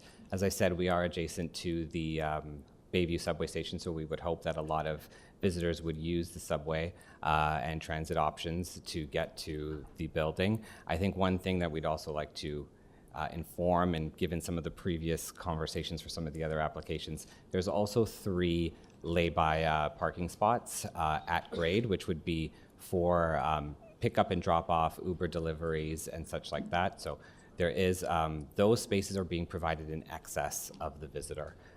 So we elected to provide the 7 visitor so that we could provide 3 drop-off spaces at grade. So we are dreaming of a future where people's relatives all live close to transit, that mom and dad don't live in the suburbs, they don't live in Newmarket, Ajax, they're all gonna live on the subway line to be able to visit, or they'll have to fight for 7 parking spots? Is that the dream? I think hopefully, eventually, but we are meeting the city's zoning requirements. So the rationale is meeting the requirement, but not necessarily, it's not necessarily reasonable or logical. Is that correct? I would defer to the city's transportation department on what the appropriate visitor parking requirement would be. I'm also wondering about the decision to do a tier 1 versus tier 2 for green standards. So we're currently at tier 1 for the zoning process. As I said, we still got to go through site plan approval, and we'll be looking at ways to improving that. There has been a number of discussions with staff. We did do enlarged setbacks along Bayview and Sheppard to increase soil volume. We've added a number of trees along there to increase our TGS and meet our TGS requirements. I think it's something that we can explore again through the site plan process. I know geothermal is being looked at as well, and that's something that we'll work through the technical review. So I'm sorry, the 7 not visitor parking, how many of those are for the non-residential on the ground floor, and how many are for the residents, or they all share the 7? So the 7 is strictly for visitor. There's no non-residential parking provided. Okay, so the retailers, their clients will have to only be people who can walk or transit there. Yeah.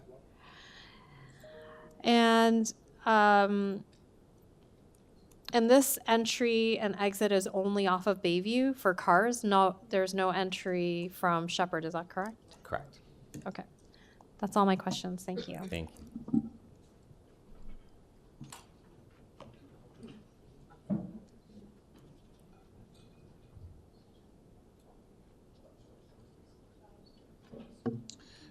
We have another speaker on the item. Is Sunny here?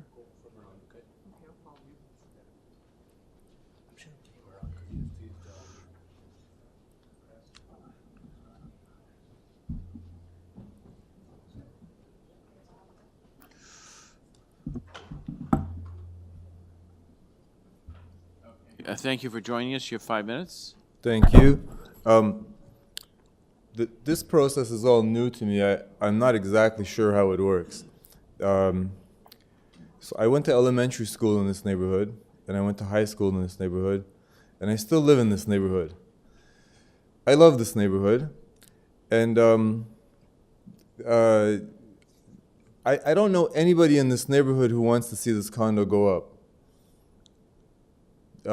So I just thought I'd come here and say that because I thought that's how the process worked. I hope everybody on council knows that we hate this project. Nobody wants this. And we're counting on you guys to stop it.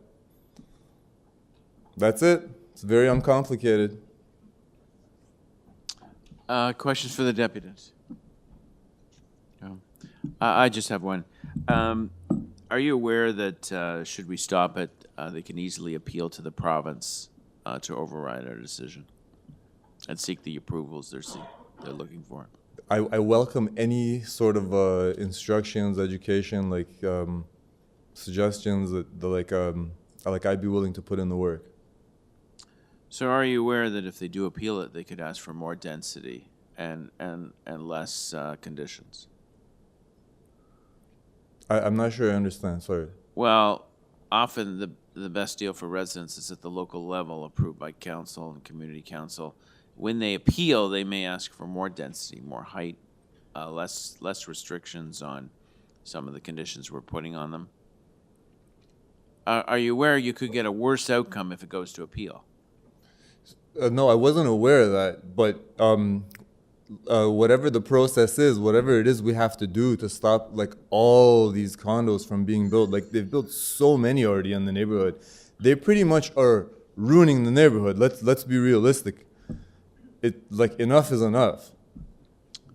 Well, we certainly don't have that power at the city. Maybe you want to talk to your MPP.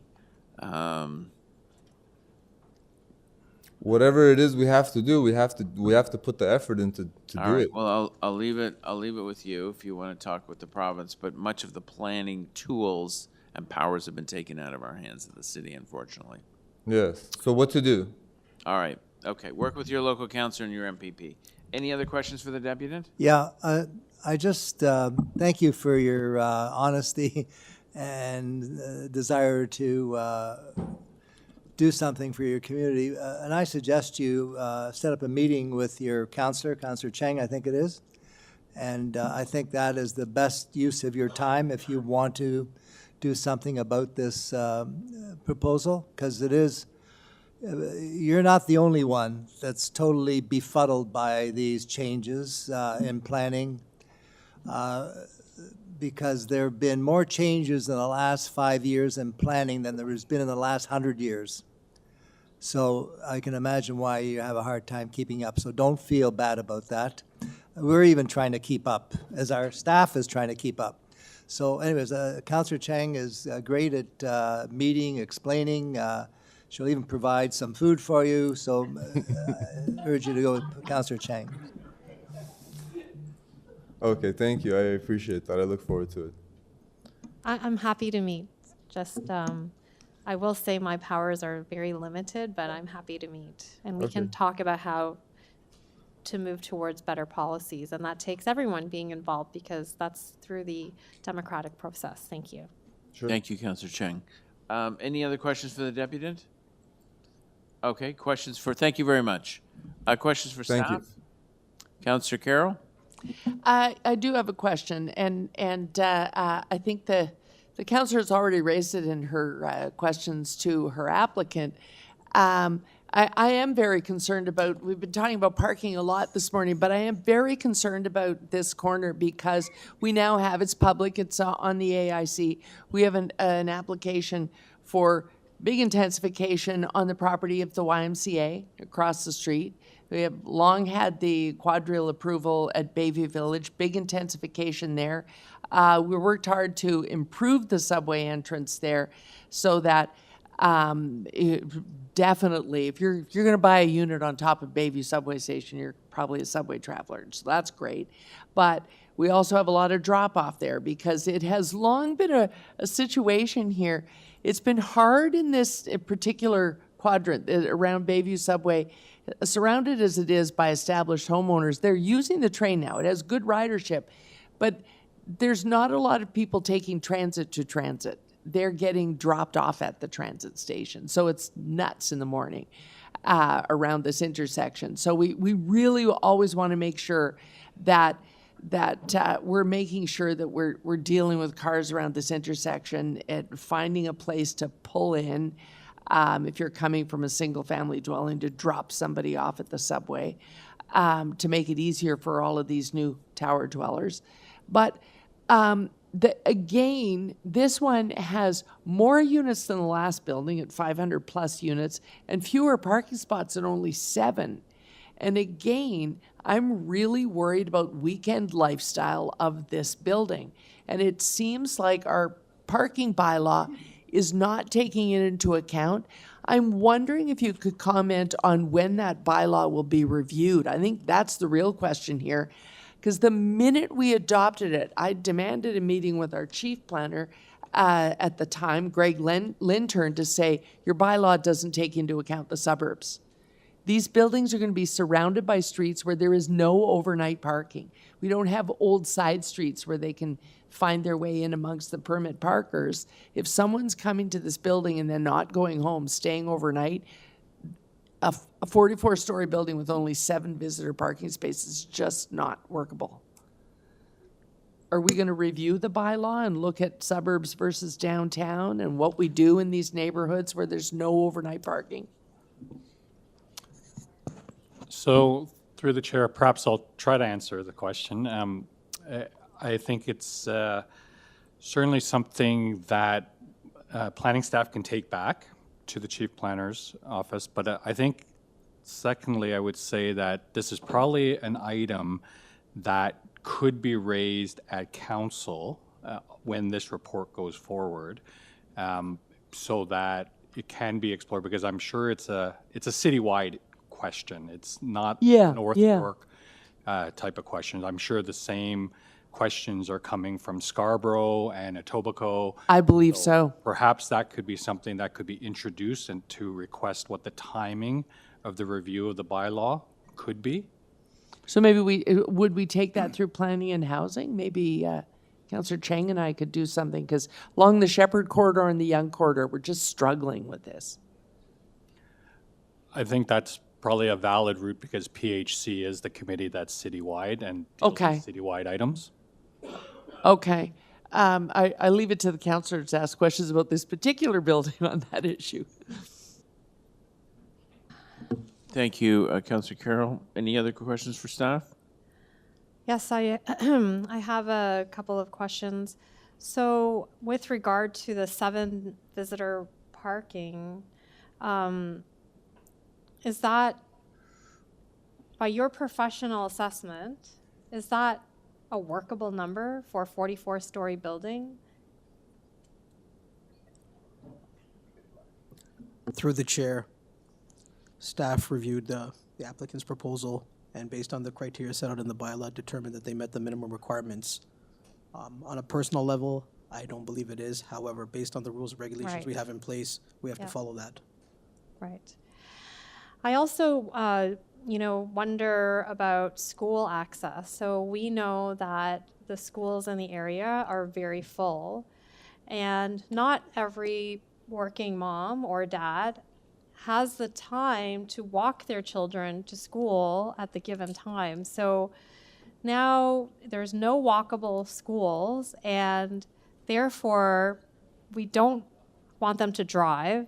How are children supposed to go to school in this building? Where are they supposed to go? What's the plan for children to get to school in a reasonable time and way if parents don't have cars and there's no schools nearby that have capacity?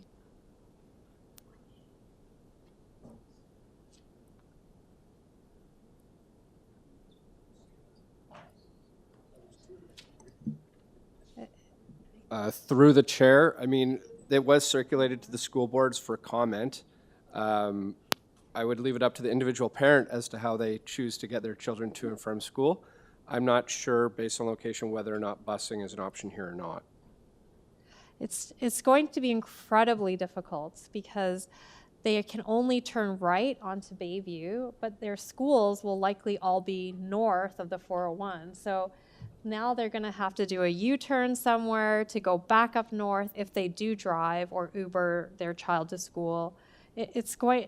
I'm just not sure that we have tools in our planning to make a reasonable design for this location that takes into account how a family is going to be able to navigate, get their kids to school in a reasonable way. So that's a concern for me. I'm also wondering, do we have any tools to get a TTC connection? So the applicant has stated they are they are willing to do it, but we also acknowledge that their community benefit money might not be enough to build that connection, and we might have to wait for the other developments in that quadrant to pool that community benefit money to then build that connection, because we definitely don't want thousands of people crossing above ground at a very complex and with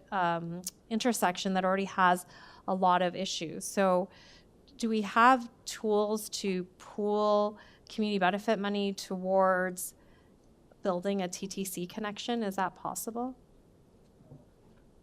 So through the chair, what I would say is certainly the community benefits money are going into a pool. And I think as we've said in the past, any kind of capital works is part of our 10-year capital plan, how the money is to be spent. I will also say, and if you recall from the 500 Sheppard application that's across the street, that was also a similar consideration about pooling money and doing a TTC connection from those buildings. So I recognize there's only so much money to go around. So I think the applicant has said they're willing to explore, but at the end of the day, whether or not through capital planning, that is going to be realistic or not, because this building will only generate a certain amount of CBC money.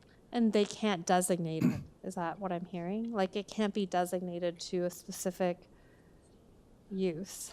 So my understanding from that is that some money could be directed specifically through certain projects, but that has to happen at council. Okay, Councillor Cheng, I think we're close to the 5 minutes. Thank you. Any other questions for staff on this item? No? Speakers? Councillor Carroll? Yeah, I just wanted to speak to the sort of the future of this intersection because it does bound on my side. The councillors raised some of the issues that I think are really going to be challenges for her. She's right to worry about school, because there's no way that the TDSB is going to say, oh, these kids can all go to Owen Public School. That's just not happening. So they are going to end up going to school north of the 401. And in terms of what schools are there, this is a neighborhood that, considering what's going on there now, it's school deficient. A Catholic school approved to be built into the Canadian Tire lands in the base of a condo. There's land for a public school. We're working out the funding of it now.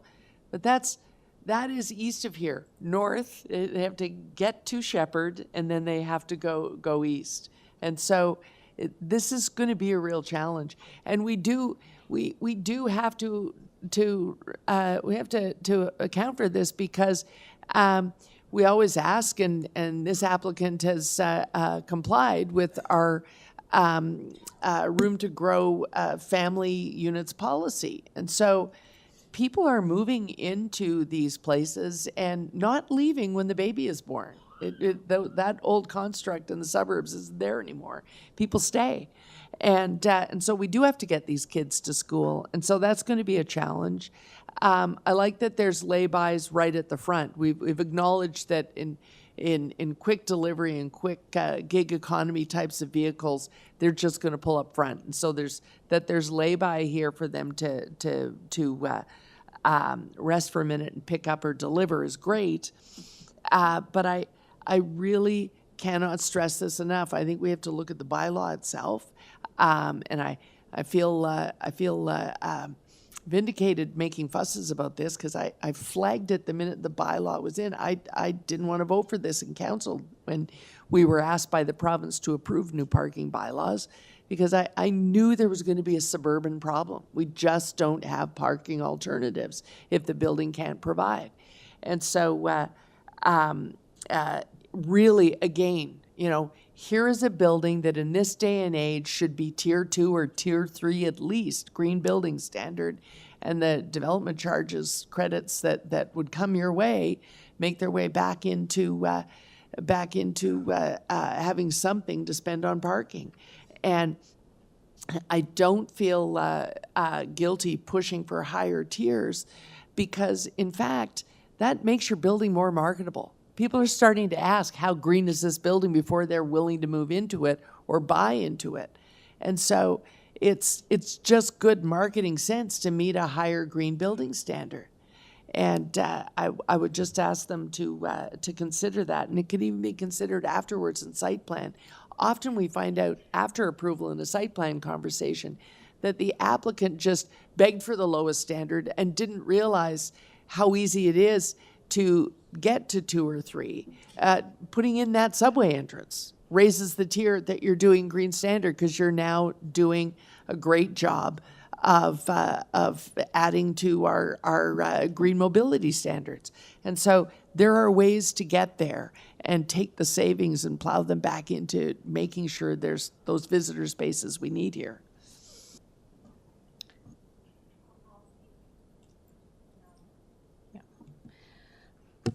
Councillor Cheng? So I am working with staff on bringing something to council with regard to the TTC connection, which I think is really important for that quadrant.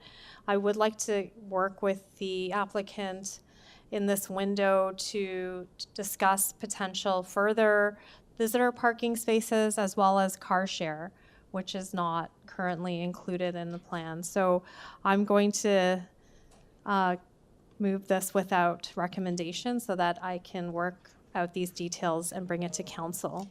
But I did want to speak to the neighbors in the area who are, upset because there's all this density coming, the infrastructure isn't coming, the schools aren't coming, and certainly it's a huge impact for the way of life that people have lived.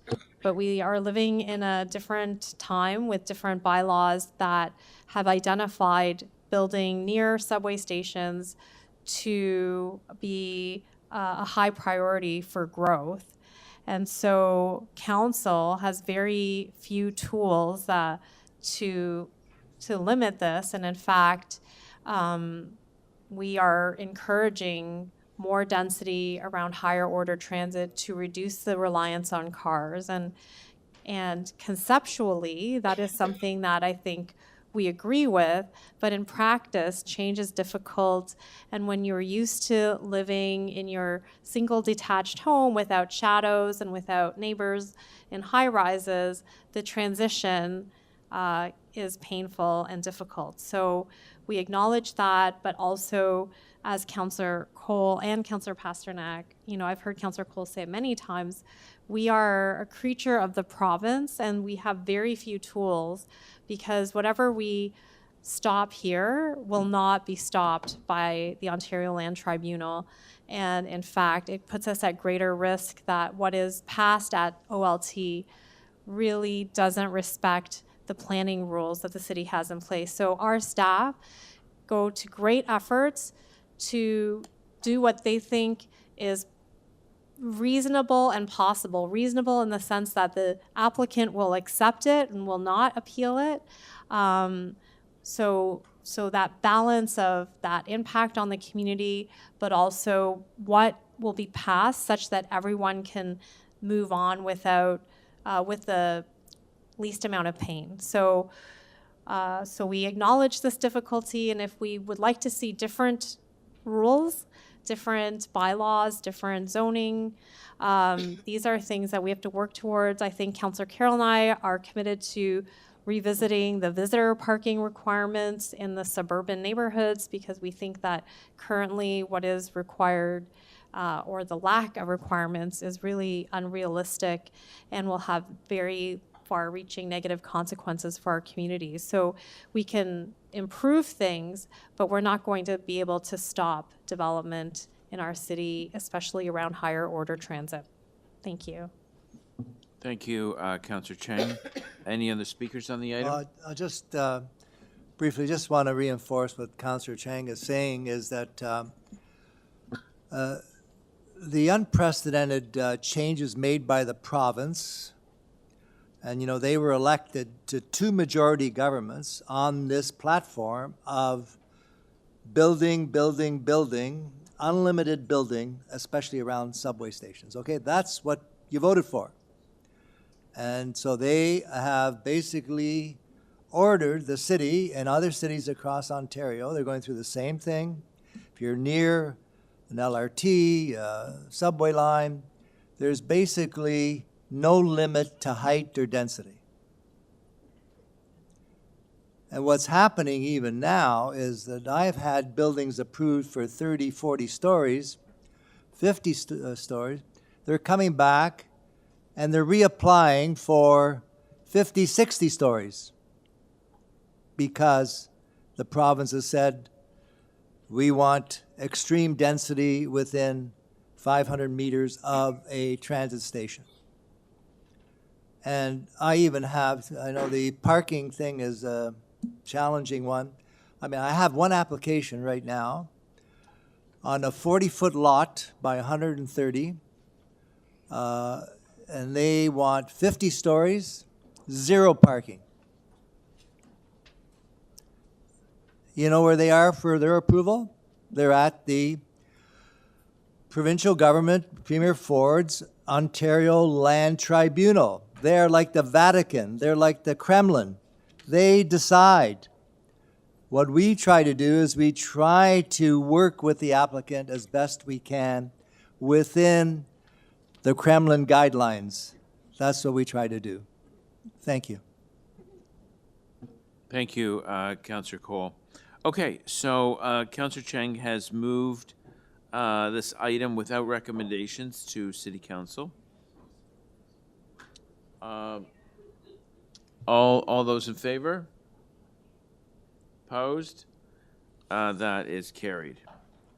Next item is 1212, 1837, 1845 Bayview Avenue. We have 2 speakers.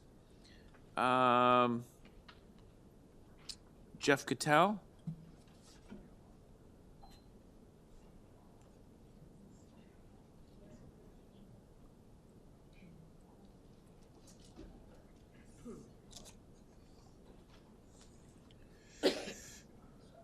Jeff?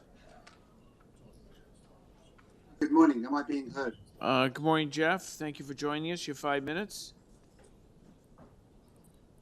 Thank you. Good morning, Councillor Pastnak and members of North Hill Council. I'm Jeff Cattell. I'm co-president with Carol Burden-Smith, Hobburn Prep of the Leaside Residents Association. Our deputation today is in response to a second repeat application for permits to allow the demolition of 5 properties from 1837 to 1845 Bayview Avenue. This was in connection with a 22-story tower approved earlier this year. The first application was refused by North York Council at its January the 24th meeting. Each of the properties contains a detached house on a large lot occupied until recently. We note that the staff report again proposes 3 options: refuse, approve without conditions, or approve with conditions, but makes no recommendation among the 3 options. We recommend that the request for demolition permits be refused. The applicant has not filed for construction permits. Its construction is not imminent, and in fact could be years away.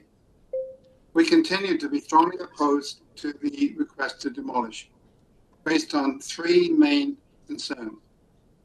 First of all, the impact on the neighborhood, the Leaside community, and the North Besborough Drive Avenue in particular.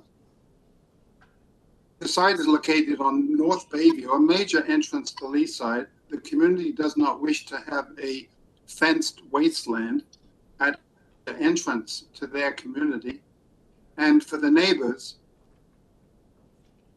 similar behind their properties.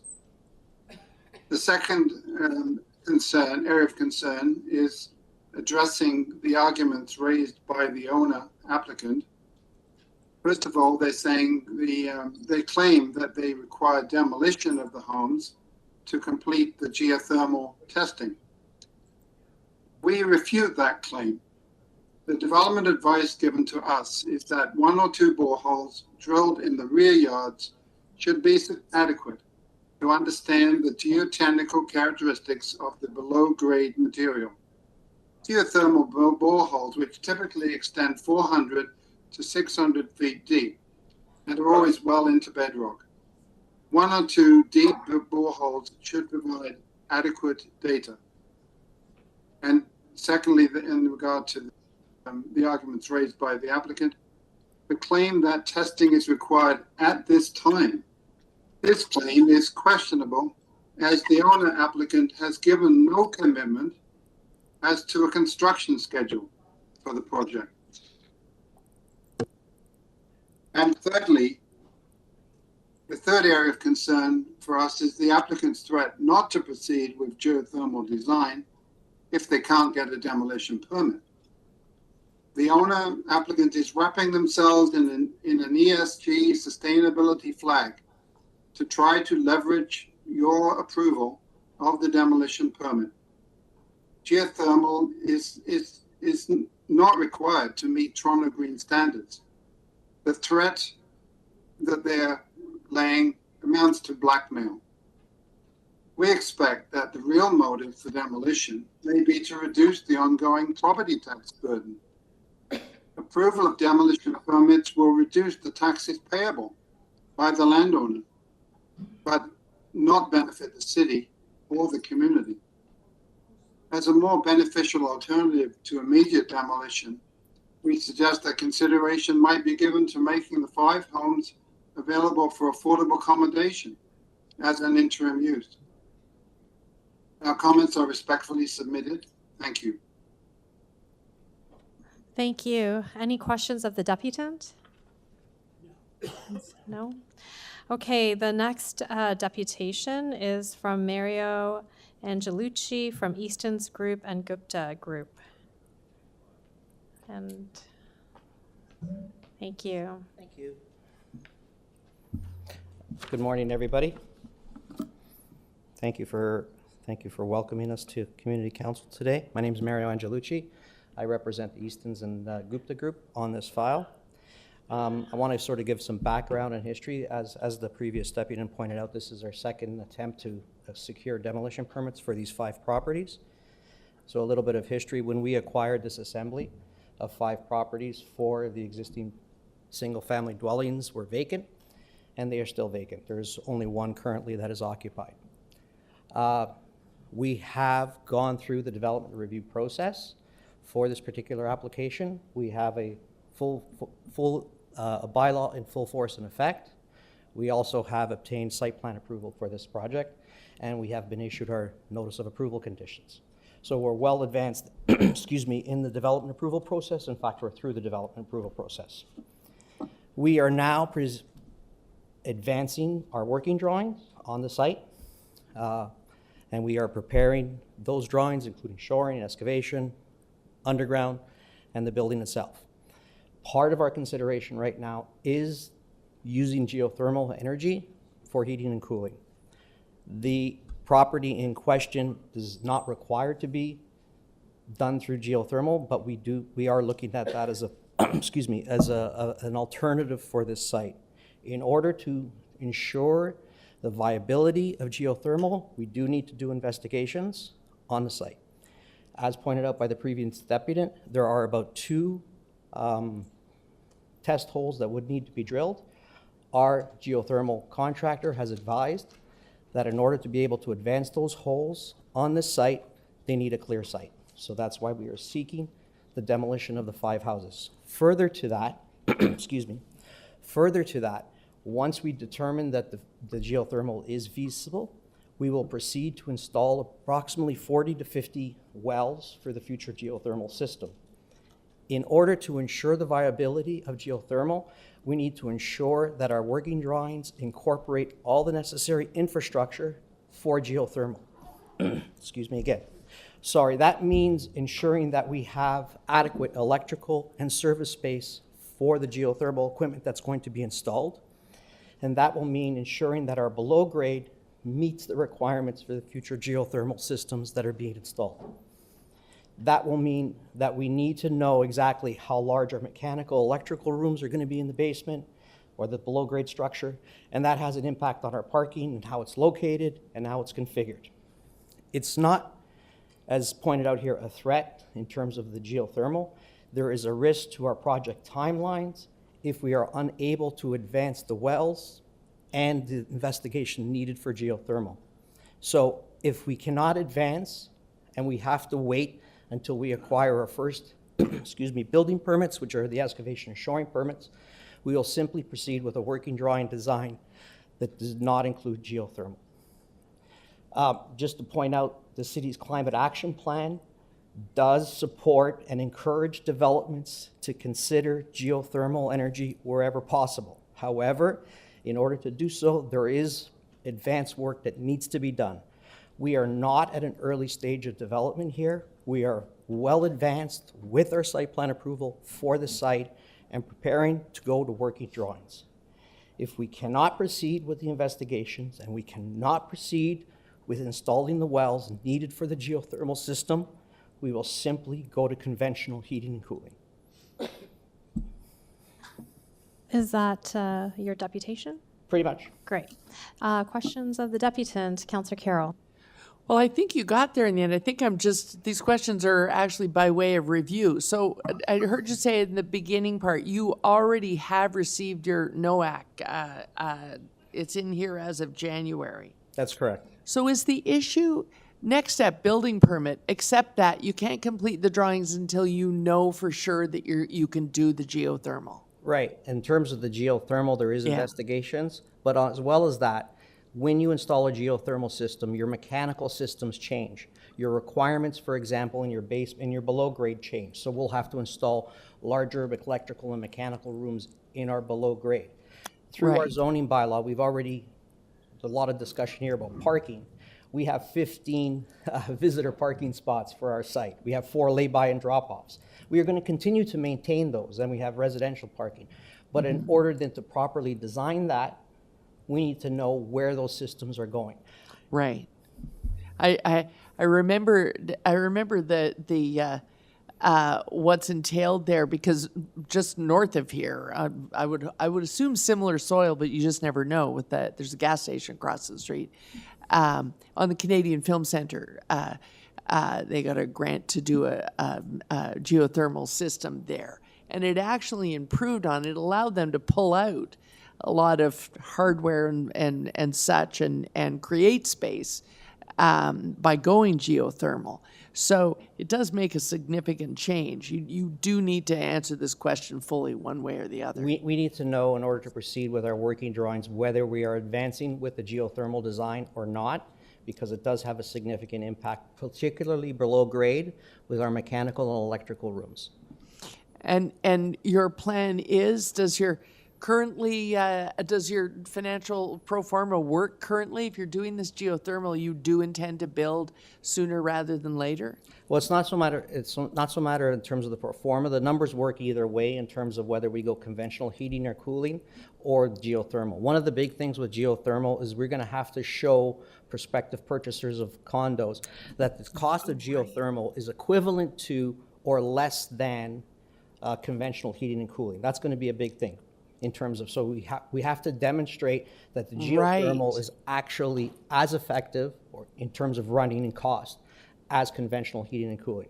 So that's another reason why you need to know right now. You can't even market until you have Right, that. and on top of that, in terms of timing, if we need to wait until we have, say, secured excavation and shoring permits to demolish the house, that puts a risk to our time frame.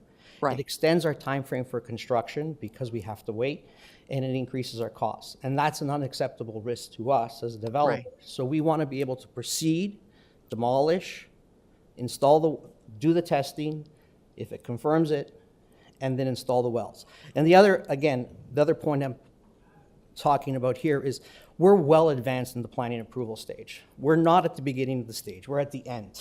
Right, exactly. Okay, thank you so much. Those are my questions. Thanks. Thank you. Is there any other questions of the applicant and deputant? No? I just have a quick question. Does this... Oh, Jay, did you... Councillor Robinson, did you have a question? No, I was going to speak. Okay. I just have a question about the gas station. Is that part of the request for demolition, or will that need to be demolished at some No, we're on the other side. Oh, okay. You're on the other side of it. Okay. Great. Thank you. Thank you. Okay. We're now on questions for staff. I'll ask one. Regarding the geothermal piece, do you understand the timelines?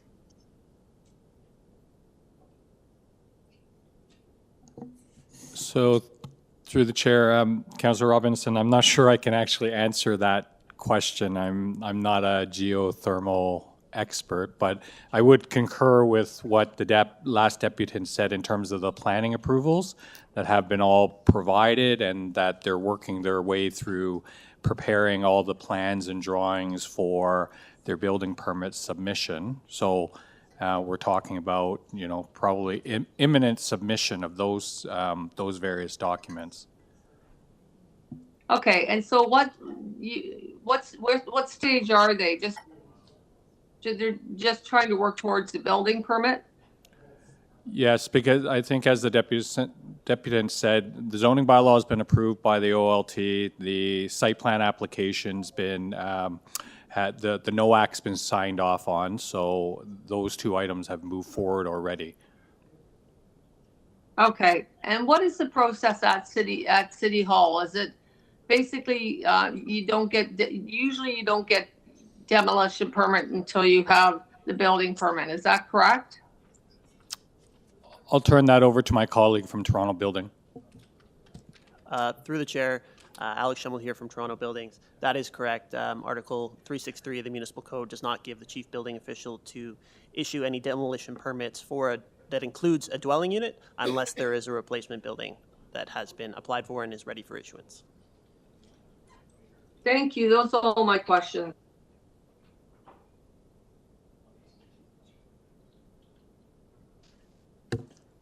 Thank you, Councillor Robinson. Any other questions for staff? Okay, speakers on the item? Councillor Carroll? I'm just putting my hand up now because maybe I'll flag for the local councillor. If I were the local councillor, I'd be inclined to say yes. Now, where we couldn't earlier, now we have someone sitting there, NOAC in hand, ready to move to the next step. But the last point that the applicant made, that really they can't even market these units until they know, because it makes a difference to the building. And there are young buyers who look at that. Is it a higher tier? Is it the greenest building it can be? What is the long-term heating system net gain for me? People want to lower their footprint. That's part of the reason they're willing to live vertical and not in a sprawled single-family dwelling. And so I really, as much as Mr. Cattell might be right, maybe they can do it with the house still standing, but the point is they're so close now that I think it just makes sense to proceed. So I'd be inclined to vote for demolish with conditions and keep the site nice and tidy for Leaside. Thank you, Councillor Carroll. Any other speakers on the item? Yeah. Councillor I'm Robinson, yes, we need direction. Yeah, so I'd like to move staff recommendation number 1 to refuse. Not sure why they're back here a couple months later, but I like to work as much as I can by our Article 363 that was just referenced, where everything's ready to go. I do know a little bit about geothermal. Knew somebody who ran a geothermal company, and I don't believe they need to demolish in order to determine that use. Also, we've heard from Leaside. We've had 50 emails about this, that not to proceed with it until the building permit's in place. So that's a substantial number of Leaside feedback, and we heard Jeff Patel speak earlier on the whys and the why we would not do this. So I'll leave it at that to move staff rec number 1. Mr. Chair, I'm in your hands. I have an awkwardness here. I could just vote against this, but if the votes were to follow me, then we have no direction because it's an options report. So while I have already spoken, I think I can't just vote against. I think what I have to do is move option 3 with conditions, or I leave staff without enough direction.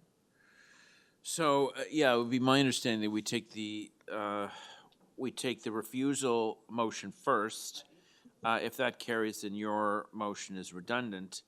If okay, so you're considering me to have moved that. Yeah. That okay, excellent. As long as it's on the table. Otherwise, staff don't know what to right, do. yours could fail as well, and then the item goes up without recommendation. Right. Okay. It wouldn't go. So it ends here, terminates here. It doesn't go to council. All right. Any other speakers on the item?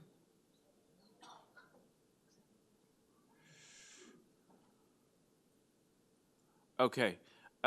Councillor Robinson has moved number 1, the refusal report of the application.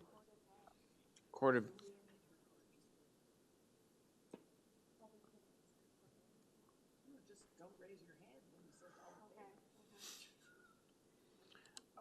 okay. So those in favor? Councillor Robinson, Councillor Pasternak? Those opposed? Councillor Cheng, Councillor Carroll, and Councillor Cole. That loses. Councillor Carroll has moved option number 3, approve the application to demolish with conditions. All those in favor, do you want to record it? Favor? Councillor Pasternak, Councillor Cheng, Councillor Carroll, Councillor Cole. Opposed? Councillor Robinson. Councillor Robinson is opposed. Option 3 carries.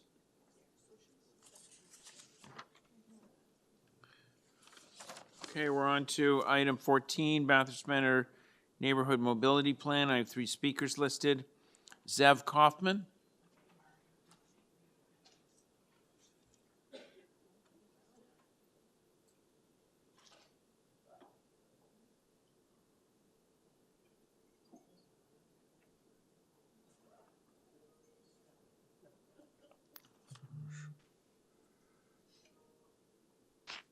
Oh, Mr. Kaufman?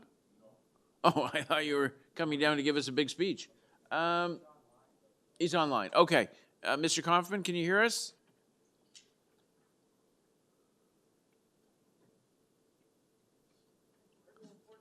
Mr. Kaufman? Yeah, 14.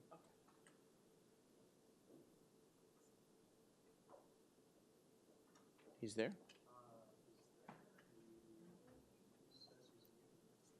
You may have to unmute.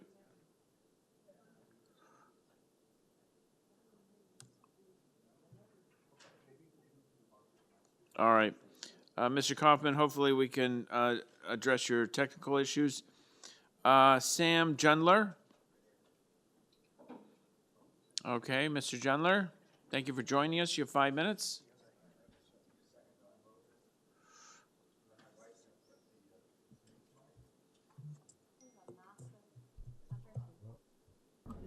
On? Yeah. Will that show if she puts it on the... Oh.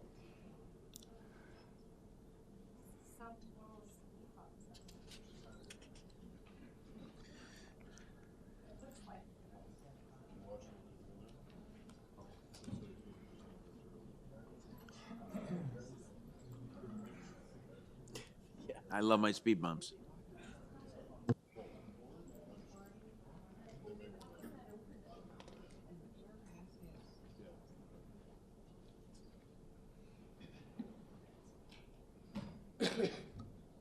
Can you get the projector or?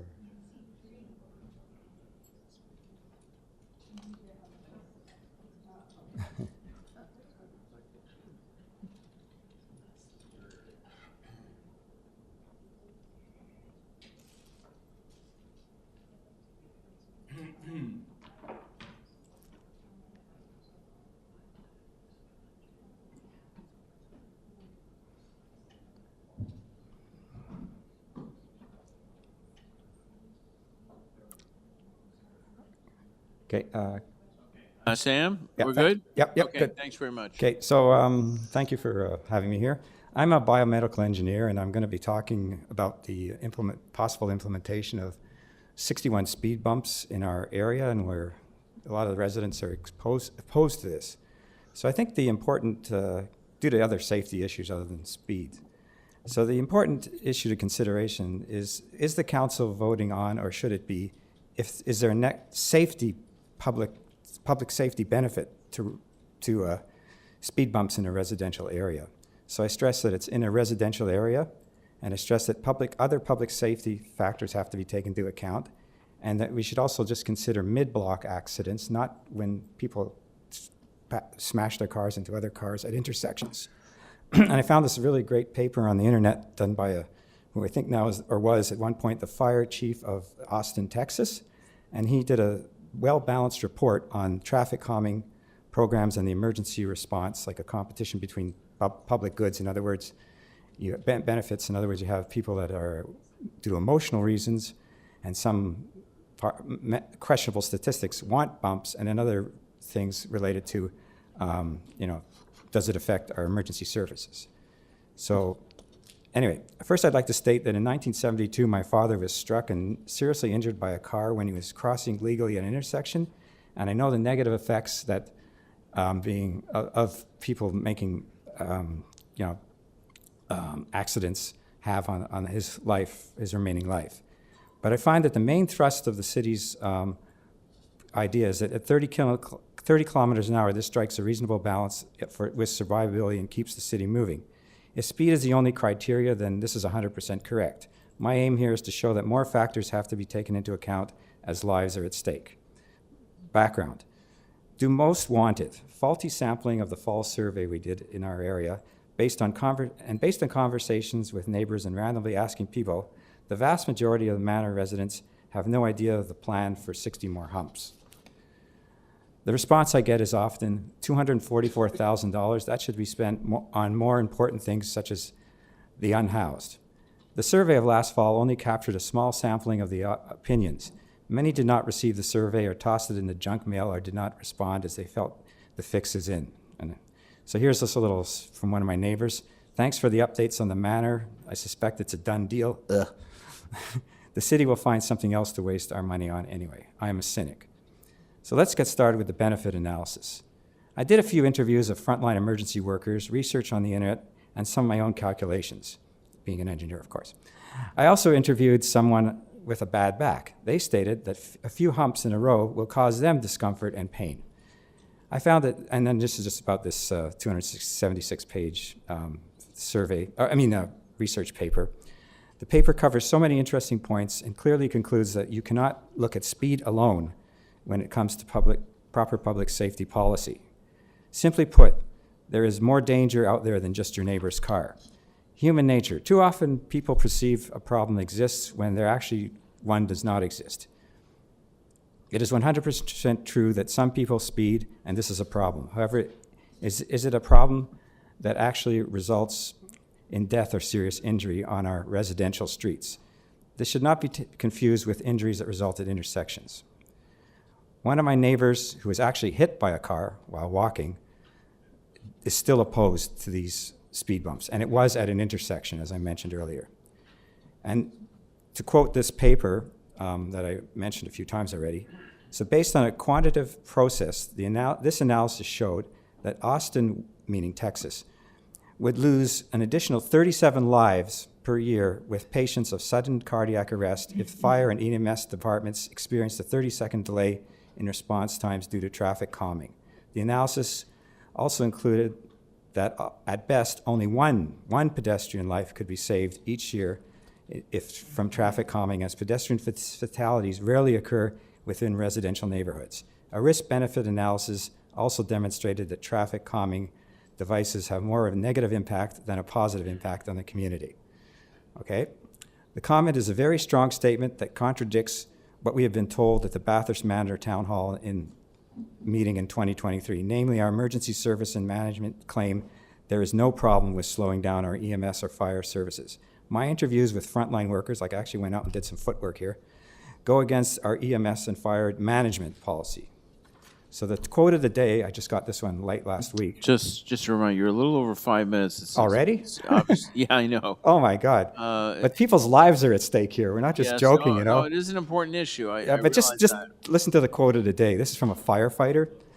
If there are speed bumps, we learn the area and change our route. So, I mean, what's going on here? You know, we're changing our route because of speed bumps when people's lives are at stake. So, I mean, that's the main thing. And I just want to say, I got my little fun facts I did as an engineer, and that if you choose the 61 humps, in 1 year, how many humps will 200 cars per day navigate? It's 4.4 million. So we're going to have the people in Bathurst Manor. That's 200 cars per day, which is not unreasonable. 4.4 million people, 4.4 million bumps, and it really adds a lot of pollution. And I know that if I take my route to work, I'm going to go over 6,720 bumps a year based on 48 weeks. And that's just me. So what am I going to do? I'm going to change my route, and I'm going to go on Goddard Street. And then the people on Goddard Street are going to say, hey, Sam's on our street. So are all the other people. And in the end, nobody's gaining, and they're going to put stop signs everywhere, and it's just a spiral down to the bottom. Anyway, I'd like to say also design medical devices and risk analysis should be done. Okay, thank you for that. Okay. It was quite interesting. Yeah, it could have got interesting if I let it Speed finish. humps are a very divisive issue.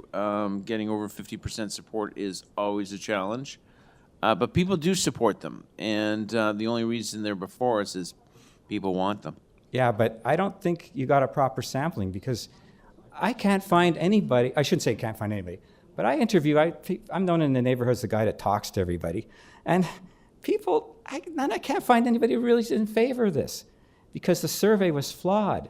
People just threw it in the garbage. Like they don't even know it's happening. If you go, I would say go door to door. I'll even come with you. I'll buy you lunch at Tim Hortons.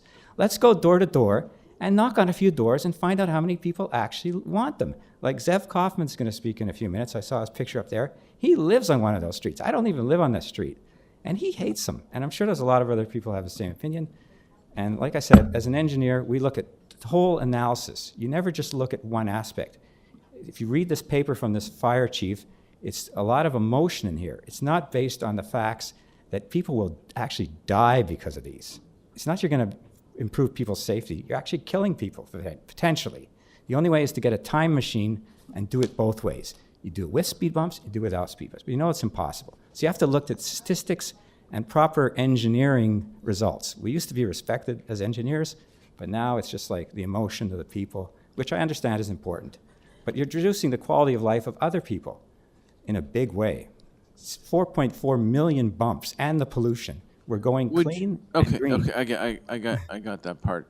Would you argue that the people living on the street want the speed humps, and it's only the people who drive through those neighborhoods to get home, they're the ones fighting against it? No, what I would say is go and do some boots on the ground stuff, get a survey done. I'll go with you. I'll go with anybody who wants to that is in favor of them.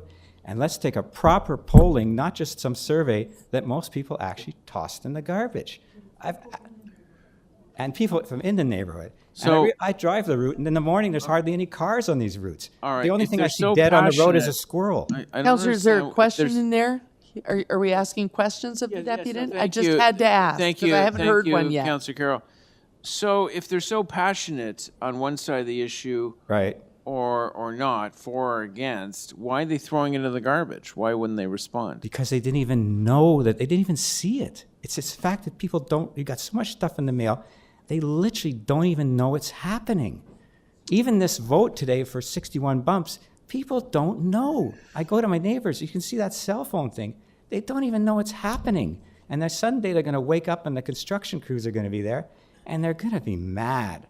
And it's not just, I know you've gotten hundreds of calls from people, but nobody's going to call you and say, oh, great, thanks for not ordering speed bumps, because they don't know, like they're only going to get the negatives. You're not going to get people saying, I'm glad our neighborhood doesn't have speed bumps, respectively, Councillor Pasternak. You're never going to get an email like that. You're going to get from a vocal minority who are going to be pushing this, and they always win in the end. And its problem is it's not really a democracy. I'm saying let's just go take a proper survey, get a sampling. You go door to door and you find out. Don't just base it on that survey because it was totally flawed. it wasn't good. All right. Okay. I know you tried. I'm It was gonna a let, I'm gonna noble let one of effort. my colleagues take over. But are you aware we were working on this for 5 years? And Oh, yeah. and if people don't want to pay attention, we can't force them. I know, but we're affecting the environment and you're affecting the quality of life. That's a different issue. You're saying It's the people same don't issue. care and don't know. If you can get these people to participate, I'll write you a letter of introduction.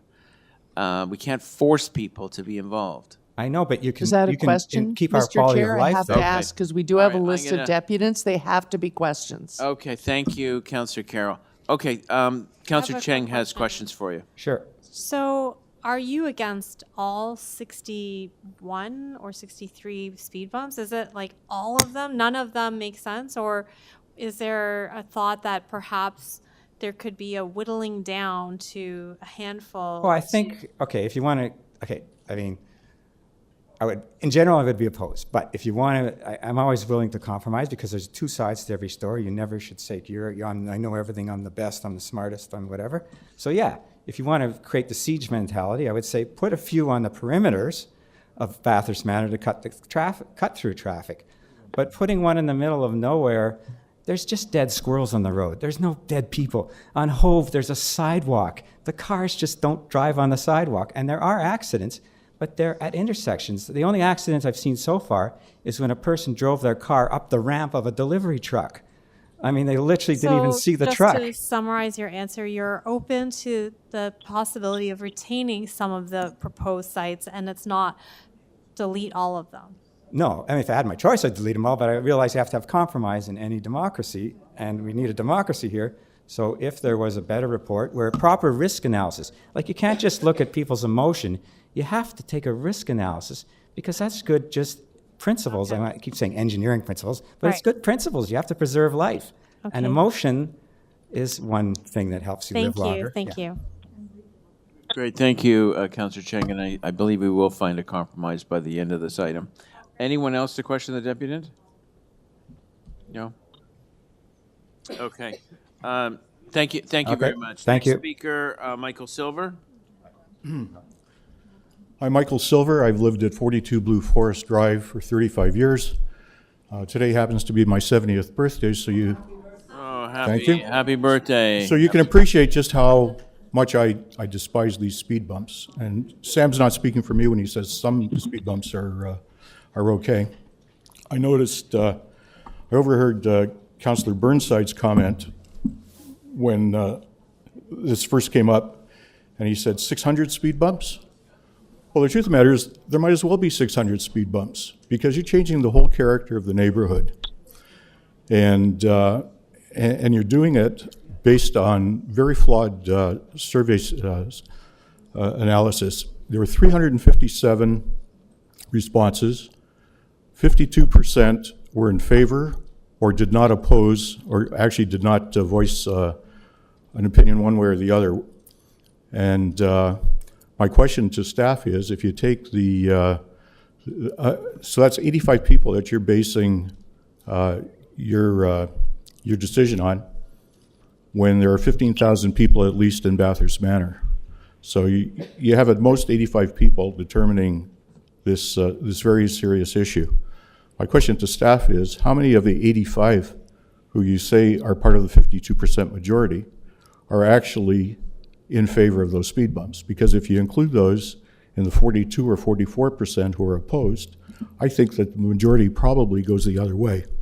So I think your whole analysis is flawed, and I think that it's biased, because otherwise you'd have pulled the people with no opinion out of the survey.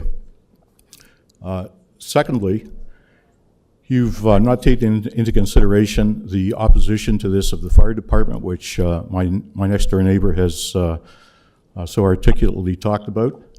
I don't know how you can basically accept opinions, and when you look at the report, all you're doing is taking opinions that these speed bumps are effective.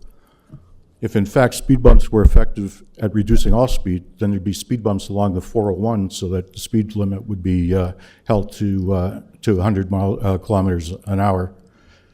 There are all kinds of considerations that I don't believe have been taken into consideration. I know it's easier to actually give in to the people who are most vocal, but I think that if you go ahead with this, I suggest you do it before the election, because if people wake up one day and they see there are 61 speed bumps in our neighborhood, you're going to find that there's opposition to your nomination and your election. And that's how serious this issue is. You're destroying our neighborhood. So if you want to talk about compromise, I think that you have to have a report on the environmental impact. You have to have a report on what the fire department's concerns are. And I think you really do have to get the analysis that Sam has suggested. This whole process is flawed, and to say that it's the neighborhood's fault because they didn't respond to the survey, that's not fair. Once the 61 speed bumps are in, they're there forever, and you're impacting the neighborhood. And that's it for me. If there are any questions, I'm happy to answer. Although I do have one question. Anyway. I have one question for staff, if I might. Yes. Any questions for the deputies? Okay. Okay, no, thank you for your comments, and we're certainly, at the end of this item, you'll see we're very much listening to you and others. Okay, thank you. Zev Kaufman? Can you hear me now? Yes, Zev. Yes, we can. Thank you very much. You have 5 minutes. Thank you. Most of the items I wanted to speak about were mentioned by the two previous speakers, but I want to clarify a couple of things. The study that was taken a year and a half ago that showed that there was speeding in the Bathurst Manor, I want to point out that that was taken at a time when there was construction at Bathurst and Sheppard. It was terrible. They couldn't get through. People were zipping through the manor to get around that. That could have caused some of the data mistakes, showing that there was too much speeding in the area. Furthermore, since then, the speed limit was lowered from 40 to 30, also improving the situation so that people aren't speeding much in the neighborhood at all, if at all. The second thing is, someone else mentioned this problem with the ambulances and the fire trucks. I looked up a National Center for Biotechnology site, and where they said an ambulance or fire truck, I'm quoting now, loses as much as 10 seconds while passing a standard speed bump. If you install 8 speed bumps on Hope Street, a fire truck entering at Sheppard till it gets to Maxwell will on the average lose 80 seconds. That's 1 minute and 20 seconds just traveling that route to get through there. I think that's quite significant and frankly dangerous. The cost. Other people mentioned the cost. The 8 suggested speed bumps on Hope alone at approximately $4,000 each would cost about 4 times 8, $32,000. I think taxpayers' money could be spent much better some other ways. As far as the street I live on, which is Hope Street, I live right in the center of Hope Street.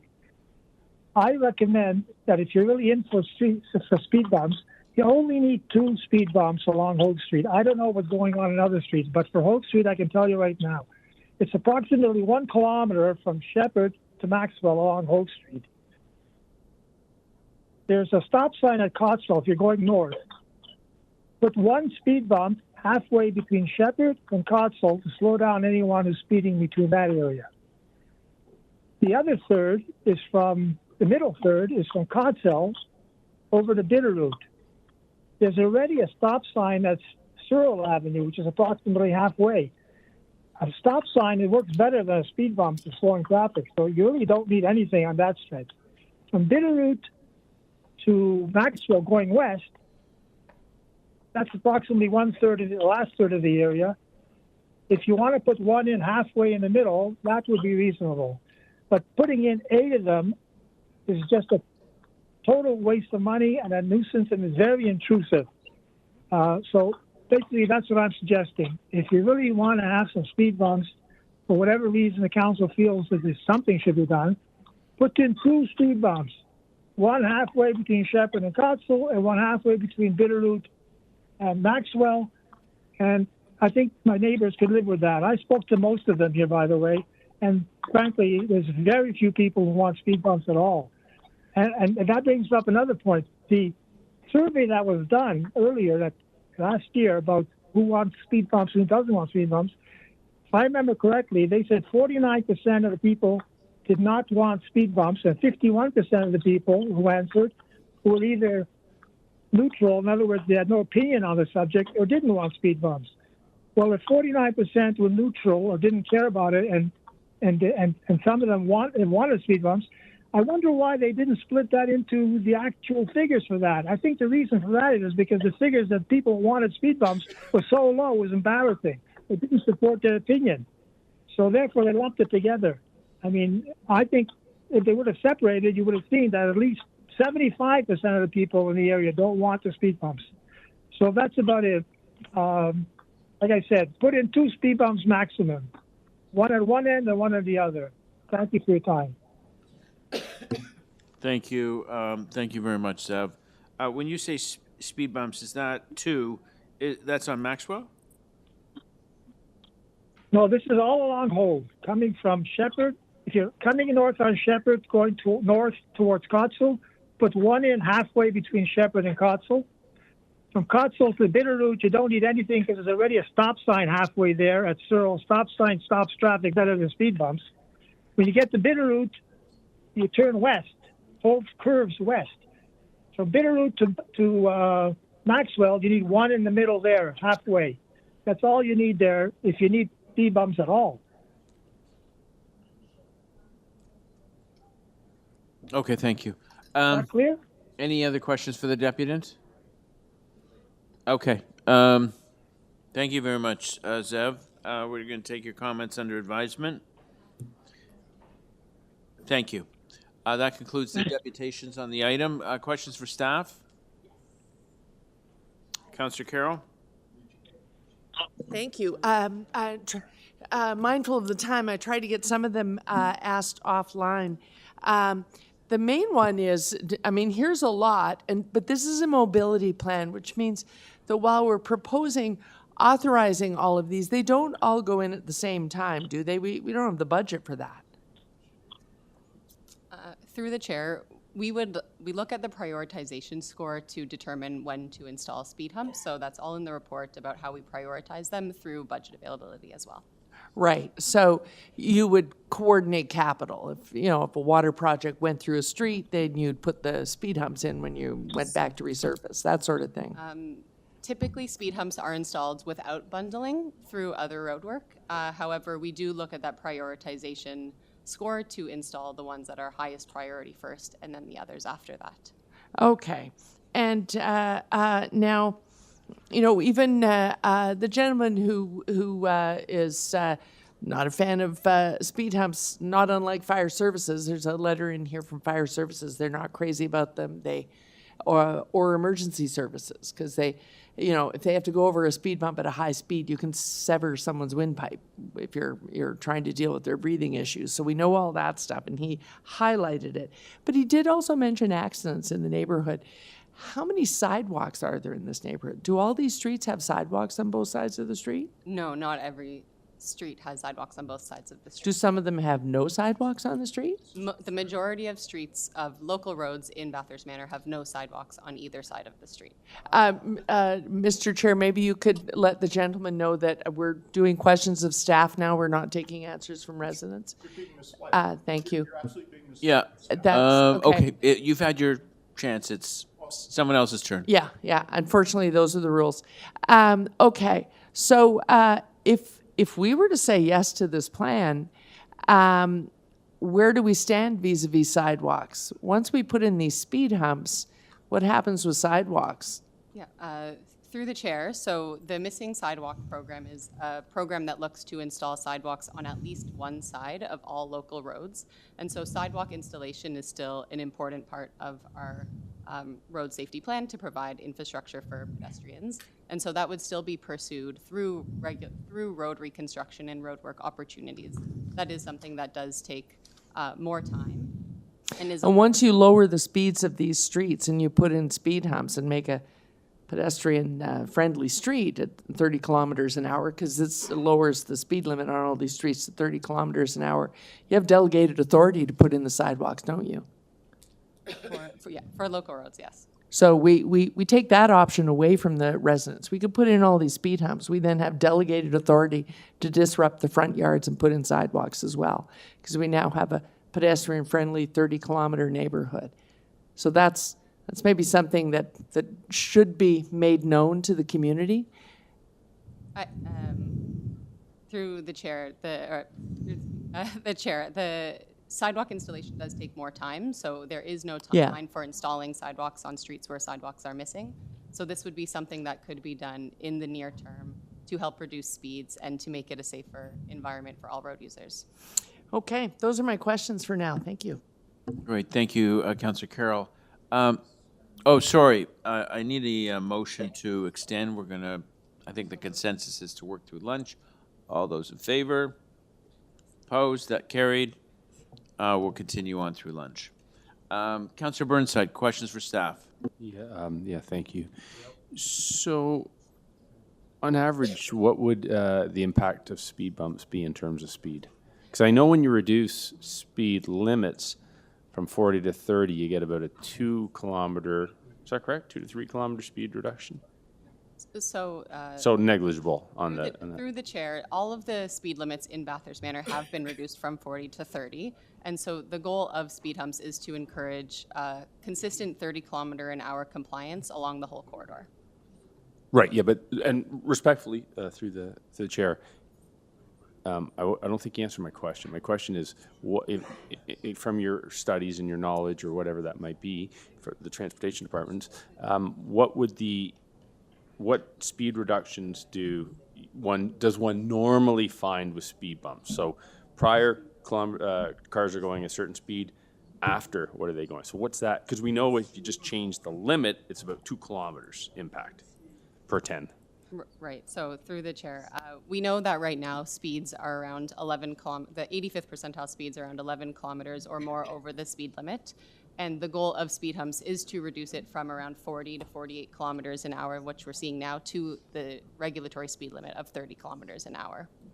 No, sorry. I'll ask this one more time. I don't want to badge you. But I understand the goal. But I'm saying speed bumps have been around a long time. We have to have evidence on that. From the transportation department's knowledge, do we have, what data do we have that, hey, a speed bump or a series of them go in and we can expect on average a reduction of, do you get to that 10 or is it 4 or like, that's what I'm just trying to, and if you don't have the answer, that's fine too. No, yeah, through the chair. We don't have any recent before and after studies that I'm aware of right now, but part of this could be adding a monitoring plan to see what that impact is. Okay, thank you, that's fine. This is a pretty ambitious plan. Is this area unique compared to the rest of Toronto? Because this plan seems to be pretty unique. Through the chair, we hear concerns about speeding across the whole city of Toronto on residential roads everywhere. So I would say concerns about speeding are not unique. This neighborhood mobility plan is a service that transportation offers in neighborhoods around the city. You can nominate neighborhoods to receive a holistic neighborhood approach to looking at travel behaviors and traffic patterns in a neighborhood. So that's part of that program that we looked at this whole neighborhood instead of just one street at a time. Okay, and then so my last question which takes me back to my first question is, would you be, oh yeah, I'm not 5 minutes, dude. Would you be willing to do some sort of study? Because my concern isn't even really with this issue, because it's not my area, but is that we're spending, $250,000. We're totally disrupting neighborhoods and emergency services and everything else without really knowing the impact. If we don't have a study, would you be amenable to doing some sort of impact study, whether it's with this area, but I know there are others, I believe Leaside has one as well, or with that area, so that going forward, we could make a more informed decision on these neighborhood things? Yeah, through the chair, we're looking to monitor the changes to see what the impacts are, both in terms of speed and other potential impacts. So that's part of our goal, is to be able to monitor the changes after they're implemented, but could only do that through data analysis after the changes are done. Okay, do we need a motion for that? To actually compel transportation to monitor if this particular one. Sorry. Yeah. After implementation. That's part. Yeah. Okay, that's what I'll do. Thank you. Sure. Thanks. If I could ask the chair, I had one more minute left, and I'd like to take that minute if I might. No, I'm sorry. I appreciate your comments. Well, you're being misled by staff, and you're ignoring it. You're absolutely being misled by staff. Okay. And I'm sorry, but you are. You've had your turn. It's I had 4 or 5 minutes of my turn, and I'd like to you request can't. one You minute. can't bank your time unused. Well, are you trying to come up with a No, we reasonable brought it solution for the already neighborhood? into committee. Well, you're committing suicide here. You're committing political suicide in this area. You're going to lose Bathurst All right, Manor. you can say what you want, and I've already told you we're not adopting the whole package. So, yeah, Councillor Cheng. Thank you. Similar to what some of my colleagues are saying, this is a very ambitious and intense plan, if you will. Is there like a light option, like that's just a little bit scaled down? Yeah. Through the chair, what we're how we've identified spacing for speed humps is based on our guidelines. So the number of speed humps on each street directly correlates with how long the street is, which is why some streets will see more than others. And in this case, we've actually exceeded what our standard is, because we have to look at site conditions, like where driveways are, where utilities are, and so we are limited to where we can place speed humps. So we are fulfilling our spacing requirements, which is why some streets see more than others, is just purely based on how long they are. So is there a possibility that a version could be where major streets are entering onto these streets, where it's more likely that people coming off of Bathurst or off of Finch, they are tending to, maybe go a little faster, we slow them down, and the entry point, but then it doesn't have to extend, the calming measures don't have to extend the entire stretch? Is that so where major entry points are covered, but not the entire stretch? Is that a possibility? Through the chair, our recommendations meet our guidelines, but authority for where we place speed humps is with North York Community Council. So North Council or Community Council can decide where they are placed. If we were to pass this motion today, what would be the estimated completion date? It would be completed within 2 construction seasons, so either within 2024 or 2025, as per the new traffic calming policy. And was there ever a consideration of the use of flex stakes instead of speed bumps? Because currently in the city of Toronto, I have not seen an implementation similar to Ottawa or even Markham, where they have 2 flex stakes on left and right side so that the visual narrowing of the road slows people down. Is that something that was considered in this design? Through the chair, yes, we did consider them. There are some, restrictions just based on whether there's parking present, if the stake would be placed next to where someone would park, and right now there is a lot of parking available on these streets, temporary on-street parking. Also the location of driveways. There are lots of different considerations that need to be made when placing those flex posts, so we do look where to implement them where we can, but they did not qualify for these streets without making changes to parking restrictions or just considering where driveways are. I guess my question would be then, was that option presented to community? Because the community would have to be willing to give up some parking availability, but maybe with all the controversy around speed bumps as a solution, there could be a compromise where some of the locations would have flex stakes instead of speed bumps. Was that presented as an option for the community in this design process?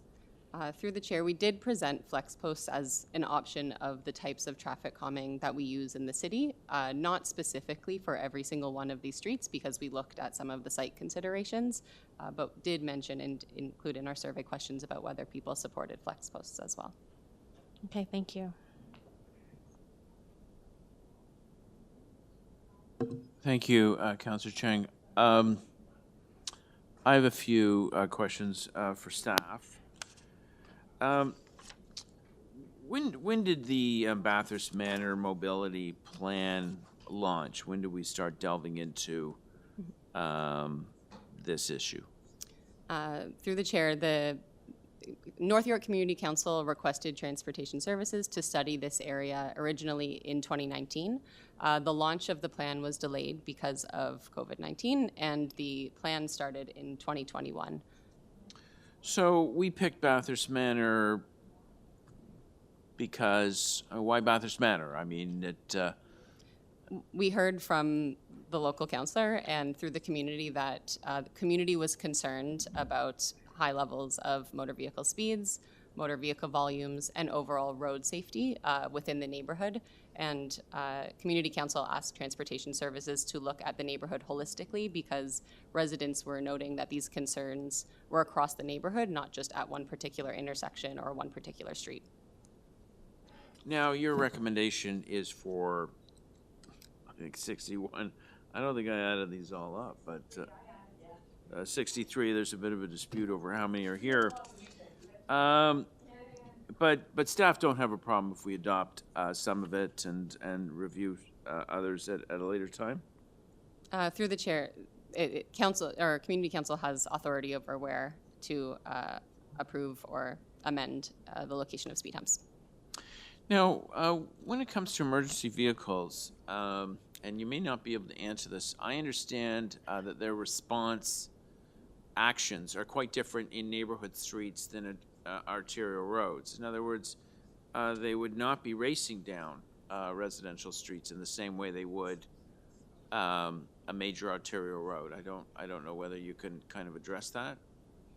Through the chair, the speed humps are not permitted to be installed on arterial roads. Speed humps are installed on local roads to reduce speeding overall for all motor vehicles. I can't comment on how emergency services would travel on those routes in an emergency, but the design does take into account emergency vehicles to ensure that they can still traverse over speed humps. Now, Bathurst Manor itself was built in the 50s. Full disclosure, I was born in Bathurst Manor, but my family moved away when I was quite young because they felt it was isolated and a barren wasteland. It's obviously changed. Now, the lack of sidewalks was sort of inherent in its construction. Now, you mentioned the sidewalk construction program, I guess the Missing Link. What kind of resources, or what's the likelihood that we'll be able to really make a dent in the need in Bathurst Manor? I mean, there's needs across the city. Through the chair, so we look to implement sidewalks on streets that have no sidewalks through other road reconstruction projects, so water main replacement or other road work that's happening. And we look, most of the time we are looking to bundle with those opportunities where we know that the road is already going to be reconstructed. So we look to enhance the infrastructure, any infrastructure opportunities that we can through those road reconstruction projects. Okay, thank you. That's it for me. Speakers? Okay, Councillor Carroll? Yeah, I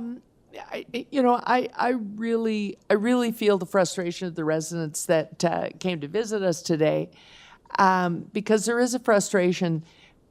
And the first deputy was absolutely right. We have, part of the reason we don't survey anymore, we've actually passed a bylaw, we've removed the need for a survey for a number of things because people do not open their mail anymore. They have so many communication points that snail mail just doesn't get opened. There's a pile of unopened stuff sitting on my peninsula in my kitchen right now. Who knows when I'll open it? Generally, you start opening it before tax time in case there's some reprieve or receipt in there. And you find a survey that you were supposed to have answered back in July of the last year.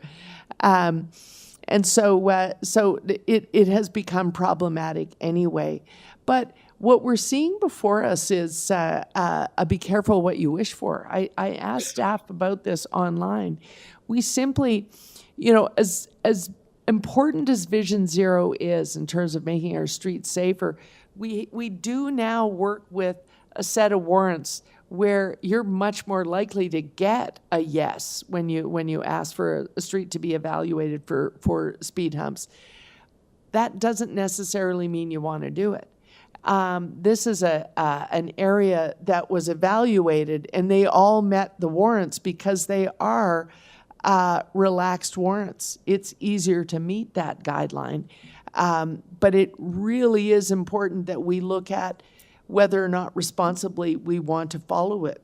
One of the things that we do know is that first responders will always tell you that they really worry about a neighborhood where there are speed humps on every single street. Because what they want to do is be able to figure out what is going to be their safest way out of the neighborhood. If they have somebody in the ambulance that has had a heart attack or a stroke, anything that means they know that they might en route have to install a breathing apparatus of some sort, that they're going to be at risk. And so they want to know the neighborhood and know what is our smoothest route out. And if we were to implement this whole mobility plan, and I understand this neighborhood to still have, as much as it is changing, it still has a fair number of seniors in it, if we implemented this whole thing, you wouldn't be able to create a mobility plan for getting ambulances out. And so I think if the councillor wants to look at select streets, I get that some people are asking for more traffic calming, but I really think that while humps are now easy to get an approval for, if we had the budget, we had Section 37 coming in from intensification along Sheppard Avenue still. We don't under the new provincial rules, but if we did, there'd be more dollars for other forms of traffic calming that are perhaps more costly. Rounding curbs, making pinch points here and there, the kinds of things that we used to see and we still see downtown, Leaside and points further south of there were largely done with intensification dollars that we no longer have. But to be select here is really my best advice, because you have a community that's kind of torn on this issue. Today we've heard in the past from those who want more traffic safety in the neighborhood, but today we're hearing from multiple residents saying, "Is this the way?" And so I think we need to do some work on looking at how do you create, if you do a mobility plan, how do you create a balance between our Vision Zero guidelines that we now have and what's workable in a neighborhood. And that's work we got to do. Those are my comments. Thank you, Mr. Chair. Thank you. Thank you, Councillor Carroll. Anyone else to speak on the item before I do? So I have a motion, as I mentioned to the deputants, that we do not have, thank you very much, we do not have the full support for adopting the entire package. And I should remind my colleagues that the mobility plan was more than just speed bumps. We adopted several measures in previous meetings, which included some stop signs, some signalized intersections, some lowering of speed limits, and a small section of speed humps on targeted streets. And I live on a street with speed humps, and you got some people who will slow down to go over them, and they're the ones really that we're trying to target. And then some people continue to fly over them. And it's particularly annoying when they have something in their pickup truck and the stuff goes flying up and down. I believe that we must look at every possible option to keep Bathurst Manor safe. The reason we went down this road to this initiative was because of the dozens, if not hundreds of complaints we received at my office and at city staff over the cut-through traffic, the speeding, and the total disregard for traffic safety. Now, what we were doing in the past was we were taking various measures on an ad hoc basis. We were putting in stop signs, we were lowering speed limits, we put on speed humps on Overbrook, we did a crosswalk on Wilmington, We narrowed Wilmington a little bit with some on-road bike trails, bike paths, to get people to slow down. And while the residents here, I appreciate their comments against speed humps, they're not the ones who take the calls where their kids almost got run over by cars speeding down their street and cutting through Bathurst Manor. Remember, it's a grid pattern, and these are long streets running north and south and east and west, and they're ripe for speeding, and they're ripe for disregard of the rules of the road. So we received numerous complaints over the years regarding running of speed stop signs, speeding, going through red lights, signalized intersections, and that's why we started this initiative. So as I mentioned in previous meetings, we had adopted several measures that were embedded in this proposal. I think we have to find a compromise with the speed humps, and my motion is on the screen to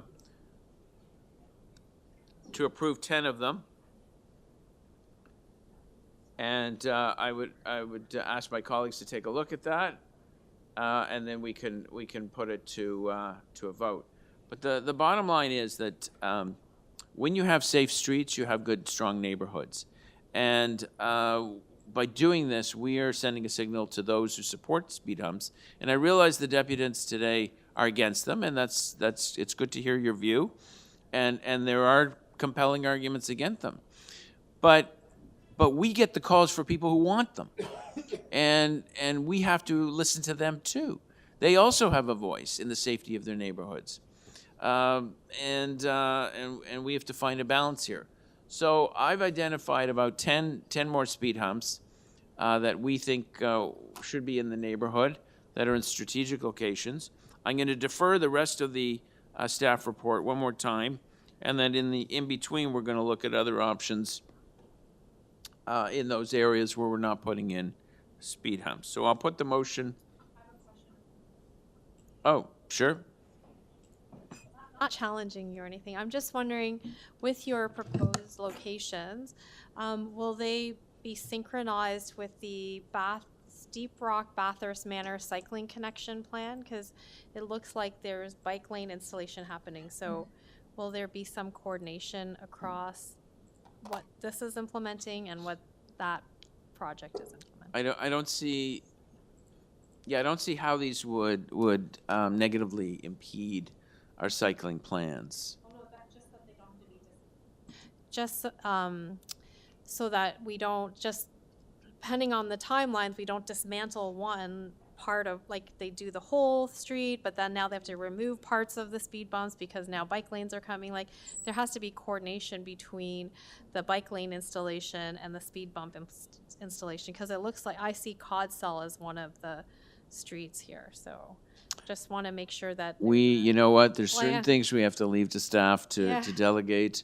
to make sure that they time these projects accordingly. yeah. So just want to But make sure that yeah. is on your radar. Thank you. Okay, thank you, Councillor Chang. Read the other letters. Read the other letters in opposition. All right, so no, I'm sorry you don't like compromise, but this is where we're going. We're taking 10 speed humps out of 61, 63, and we think they go in where people support them. Okay. Okay, all those in favor? Opposed? That is carried.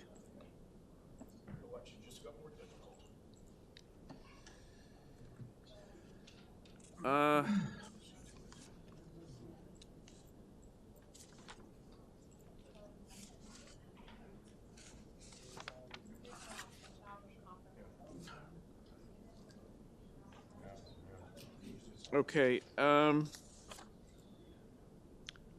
Councillor Burnside, I believe you held item number 19? Yes, thank you. I'd like to actually move a alternative recommendation, which. Isn't there questions of staff first? Oh, okay.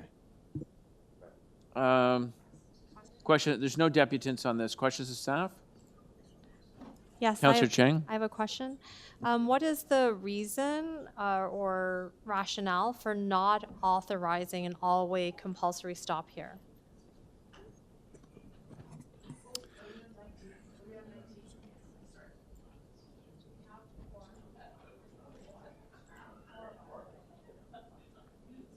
I'm sorry, Councillor Cheng, you have questions for I staff? was just asking, what is the rationale for refusing or not authorizing this all-way stop control?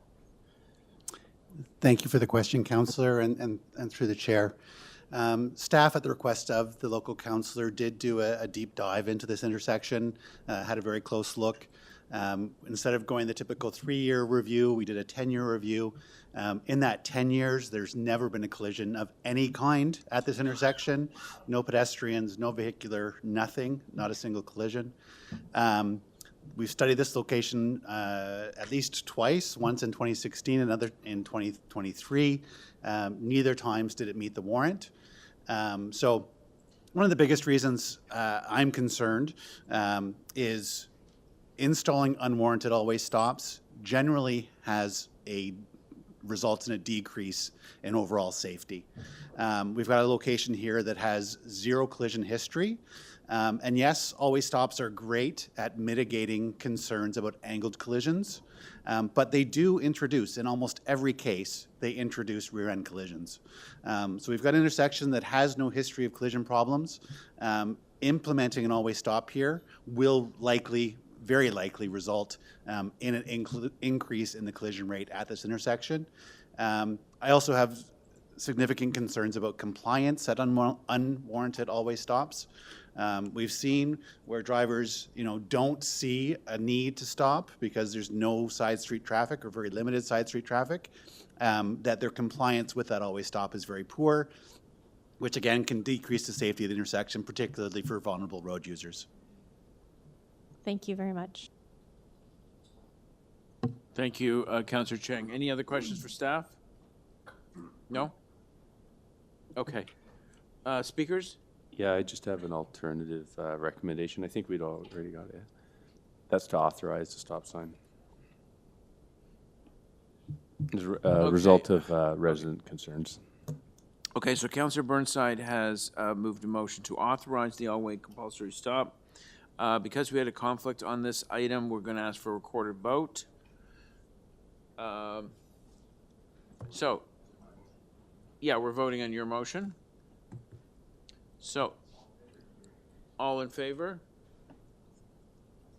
Councillor Burnside. All opposed? Councillor Cole, Councillor Cheng, and Councillor Pasternak. That item, that motion loses. So I will move the staff recommendation to not authorize the all-way compulsory stop. All those in favor? Councillor Cole, Councillor Cheng, Councillor Pasternak. Those opposed? Councillor Burnside.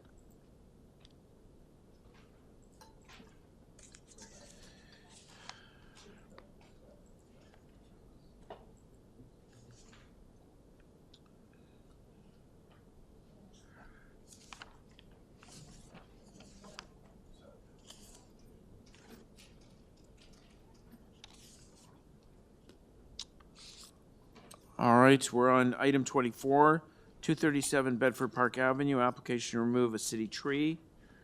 It was held for speakers. I have Ali Ta.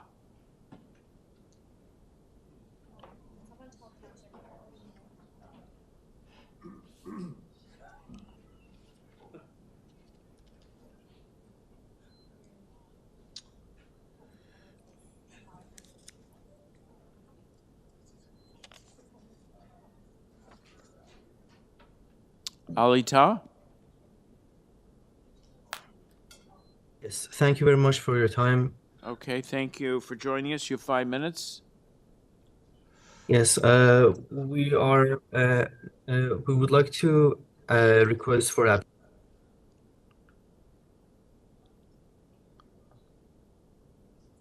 Hello?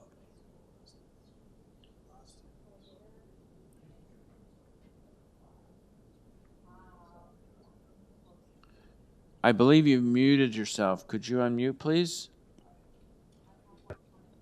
Sorry, there has been an ongoing 5 months of communication with the city forestry and regarding the same matter, and we have obtained all the information from the city contractors. We're planning to demolish the house and build a brand new residential house.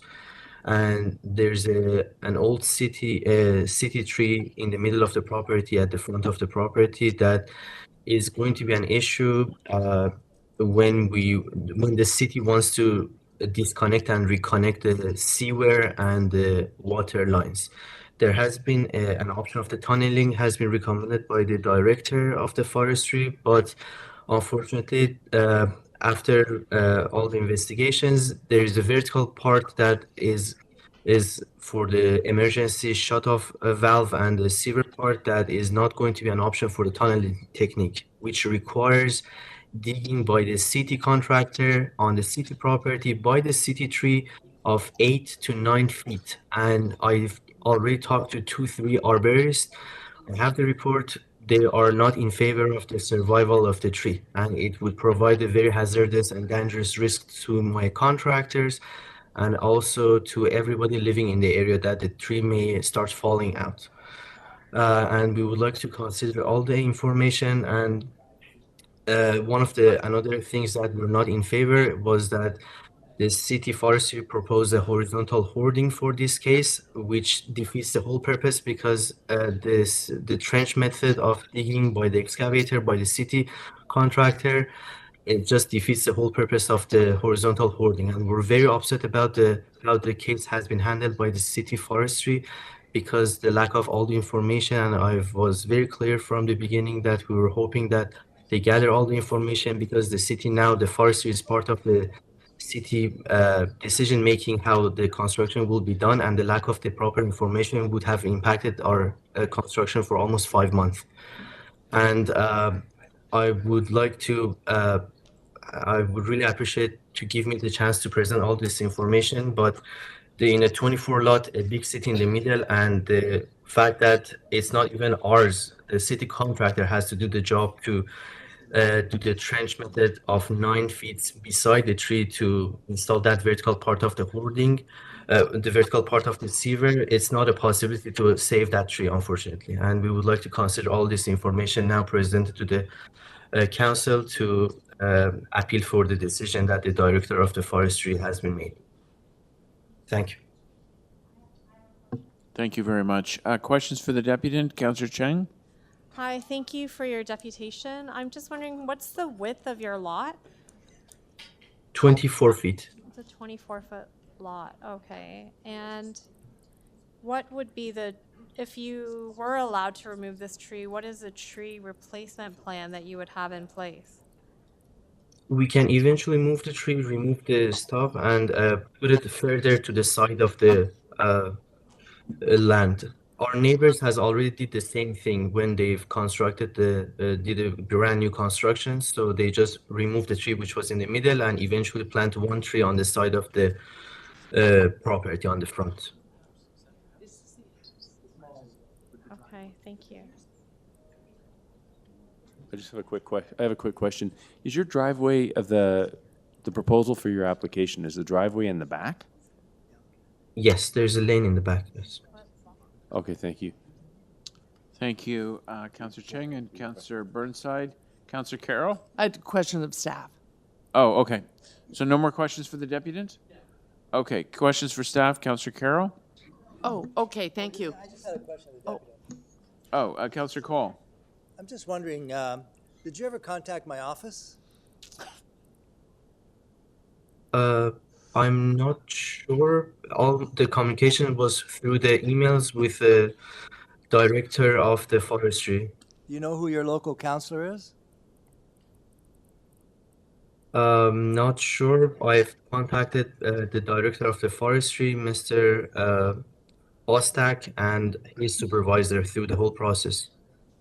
No, again, it's difficult for people to know, but it always helps to try and explain and get information from your local councillor, and all you have to do is, I guess you go on Google Maps or City of Toronto, you can find that out, so that your local councillor can be of help. Not in terms of getting it done, but I'm just saying in terms of understanding the rules. And do you have trees in the backyard? No, no trees in the backyard. No. And how wide is your lot? 118, and the garage would be coming inside from the back. The garage? So we barely have any backyard, yes. There's a lane in the back of the building, and all the garage are going to coming from the back lane, yes. So there's barely any backyards. So, but you have a laneway in behind you? Yes, there's a lane behind us that all the garages are coming from that lane, and So why wouldn't you that's park? 118. Why wouldn't you park the car in the garage? I'm not following you, Council. Are you building a garage in the rear to where the lane is? We're building a brand new house. We're demolishing the existing house. It's a 100-year-old house, and building a brand new house, including garage. Yeah, so there you have a garage in the lane, Yes, and you can park your car through the lane to your garage in the new design, right? correct, yes. So what's the problem with the tree? The problem is that I have attached a photo on my email for one of the comments I made for this appeal, that when the city eventually wants to reconnect the new water and the sewer, there's a vertical part that there's no tunneling technique would involve. So And as a part of it, the excavator by the city has to come and dig down by 9 feet beside the city tree, and the tree would not survive. And it would pose a very hazardous risk to everybody living and working there. So the problem is not parking, the problem is water access to the house, that they have to tunnel underneath the Correct. roots. Okay, thank you. Correct. Tunneling and excavation, yes. Okay, thank you. Okay, thank you, Councillor Cole. Okay, so questions of staff? Councillor Carroll? Yes, and I'll apologize in advance. I haven't got CMP connected today. I didn't bring my other terminal, so I'm not looking at the applicant's email pictures. I'm just looking at what we have, and I had a look on Google because I remembered this street has laneways. It's I used to live in that neighborhood, and it's one of the it's an anomaly that it has laneways, and so. What I'm wondering is what the whole plan is for this property. It's frustrating because we look at the tree in isolation, but now we're hearing how the development affects it. Oh, thank you.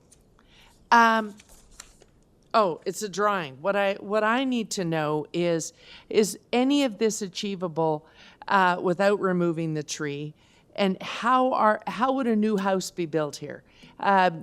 Every other house on the street is renovated, and then they have even updated garages put in. There would also be the ability in the backyard to put in a laneway suite. So the question is this: if this is going to be rebuilt like the other houses on the street, are there trees in the backyard? My Google map, I guess, is out of date. It shows trees in the backyard. What trees can we save if we're building on this property, and what ones have to be sacrificed? Through the chair, thank you. There's a lot to unpack there. Let me try. Yeah, I know. It's because we don't have the development plans in front of us that I'm going all over the place. Forestry has had those all along, and we can certainly look at including something along those lines in a report in the future. But to answer your question, this is the only tree that we're looking at in terms of bylaw regulation on the property.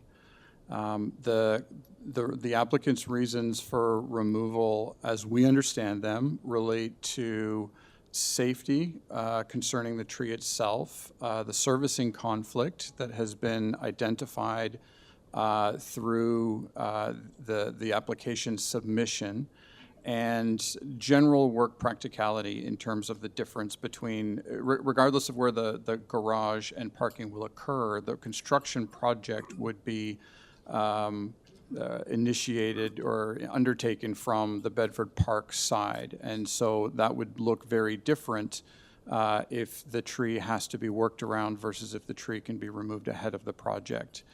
The forestry is somewhat has had difficulty really understanding and taking apart the servicing conflict side of things. We don't believe that the house construction itself is any form of conflict. The house can be built without removing the tree. The problems to solve is the servicing conflict. We haven't received enough information to be satisfied that removal is unavoidable, and the applicant is telling us that the information they're getting is that removal has to occur. So we're at a bit of a loggerhead there,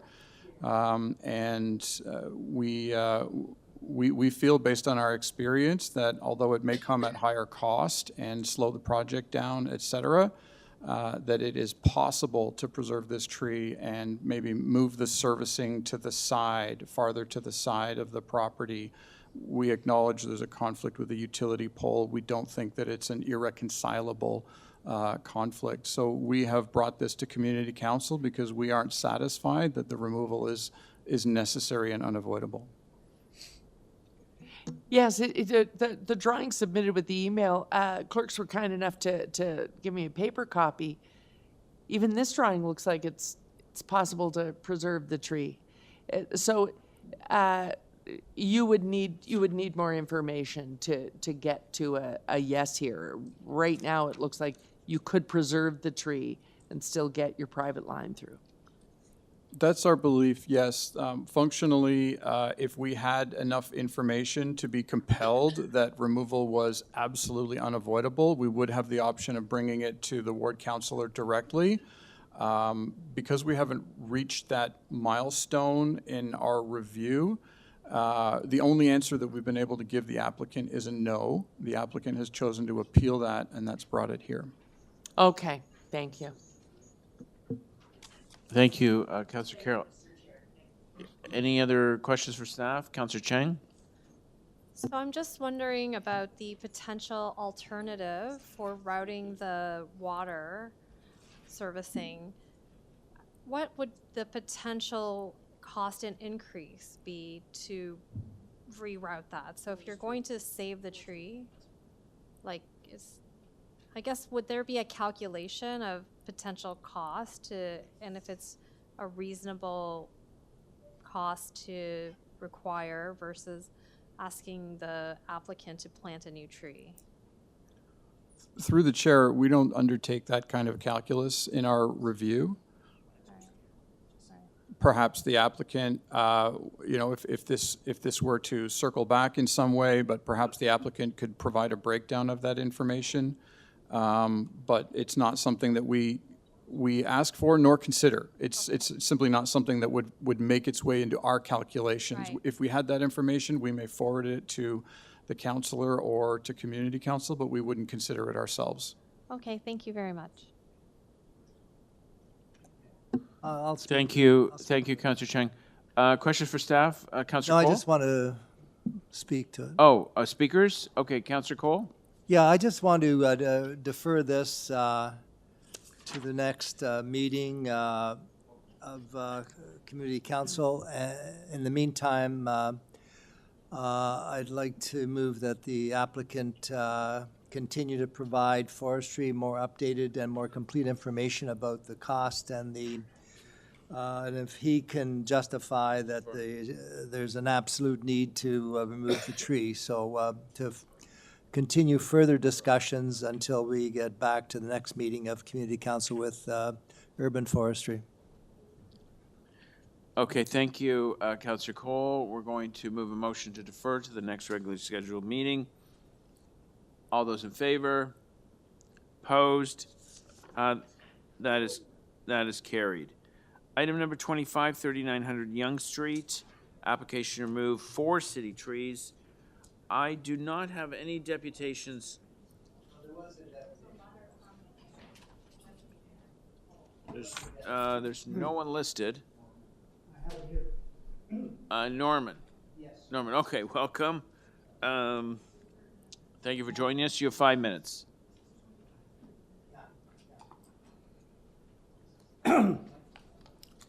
Is this on? Yeah.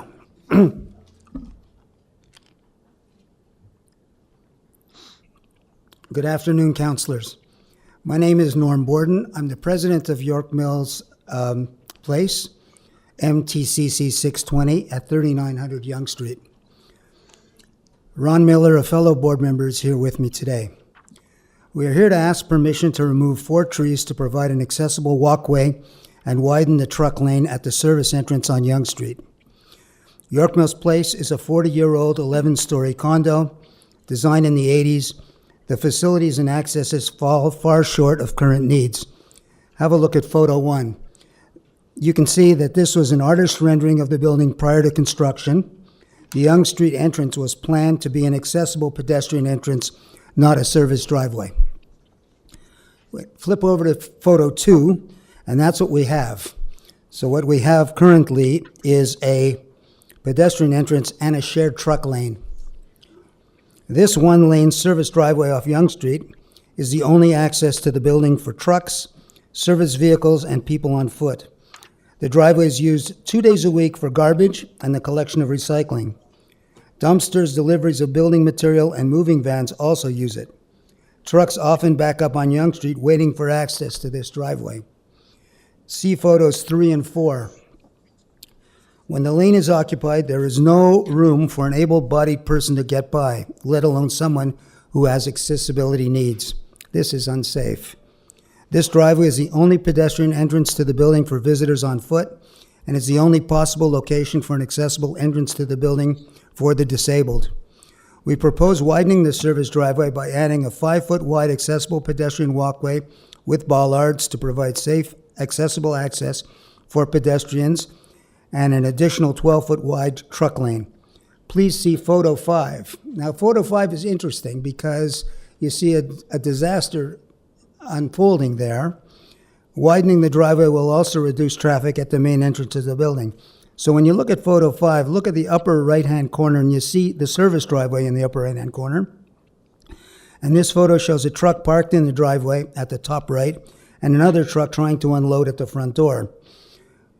With a second service lane, all trucks would unload at the service driveway and relieve the congestion at the front door. This walkway will provide safe, accessible access to pedestrians while 2 trucks use the service driveway at the same time. Photo 6 is an engineering drawing of the work proposed. Photo 7 is an artist's rendering of the proposal. The curb cut will not need to be altered.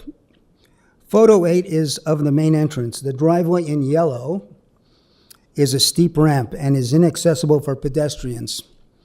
The access in green at the service driveway is the same elevation as the main entrance and is the only accessible entrance for someone on foot. So to undertake this project, we need to remove 4 trees set out in the arborist report, photo 9. The Yonge Street side of the building is heavily treed with over 60 trees. The city recently planted 8 new trees on this side of the property, photo 10 and 11. The west side of the property is heavily forested.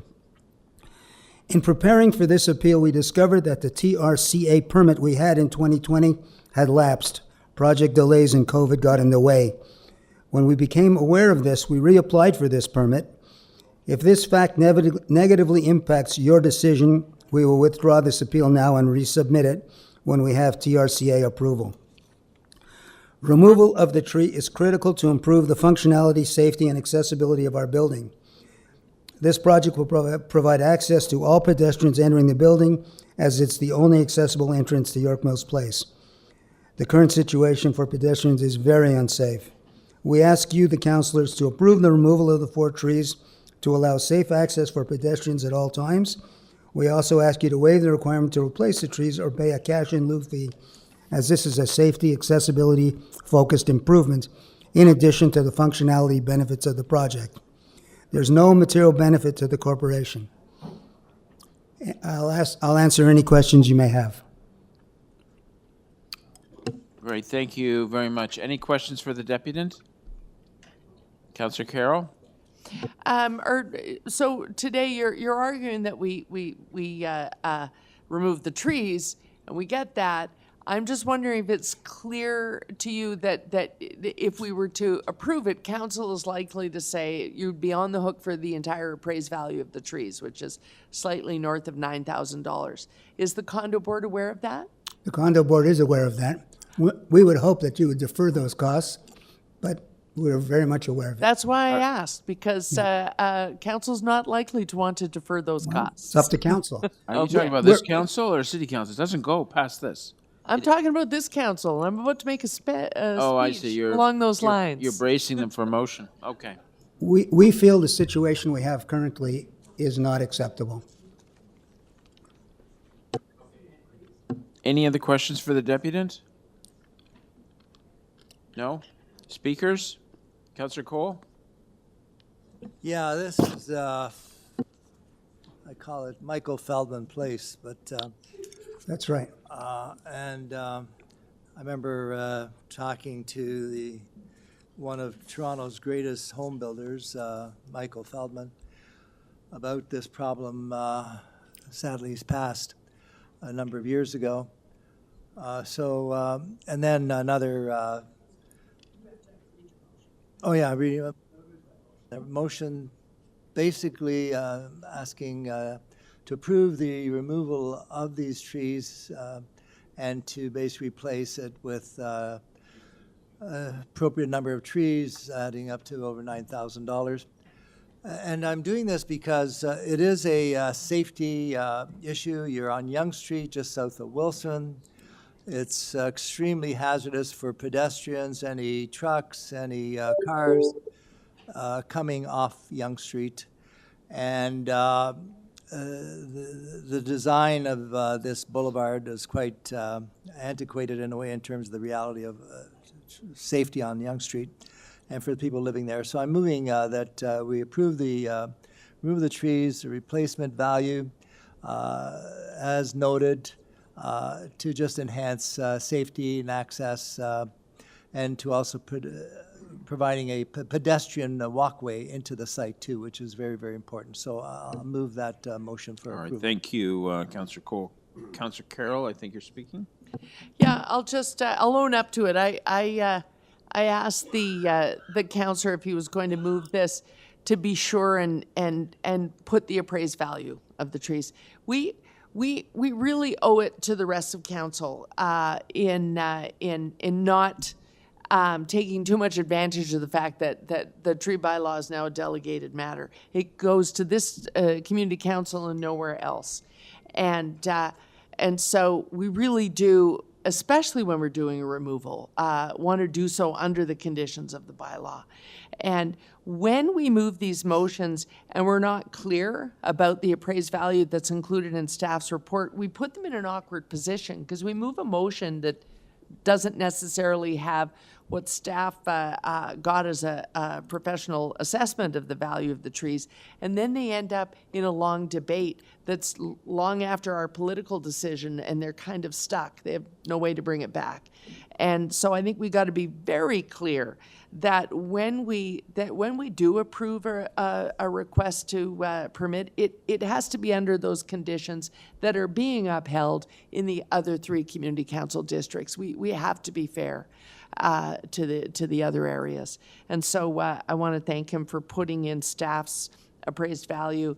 And while it's rare for me, I do know I do am familiar with Mike's old home and Mike and Susan, and so I know that this is a long-standing problem, and they're not heritage trees because they were sort of thrown in that's right.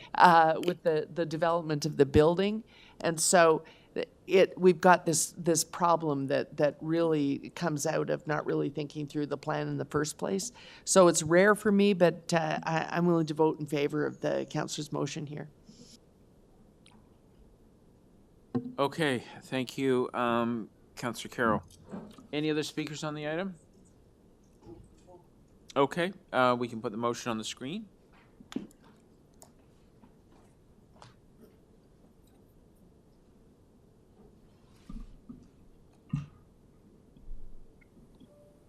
There we go. Motion to approve with payments. All those in favor? Opposed? That is carried. Thank you very much. You're very welcome. Item number 26, we have one speaker. This is Norton Crescent, application for a fence exemption. John Zanatti. Thank you. Great. Thank you, Mr. Thank you. Zanatti. You have 5 minutes. Thank you. Good afternoon, council members. My name is John Zanatti. I live at 31 Norton Crescent. Thank you for considering my submissions today. Thank you also for working through your lunch on a very busy day, it looks like. I'm here on the matter of a request for a fence exemption at our home. This exemption relates to a pool we installed at our home last year and a railing currently located in a position that was indicated in the pool permit that was approved before we built the pool. I understand that what we require is a 22-inch difference in what is required for the distance from the railing to the door opening.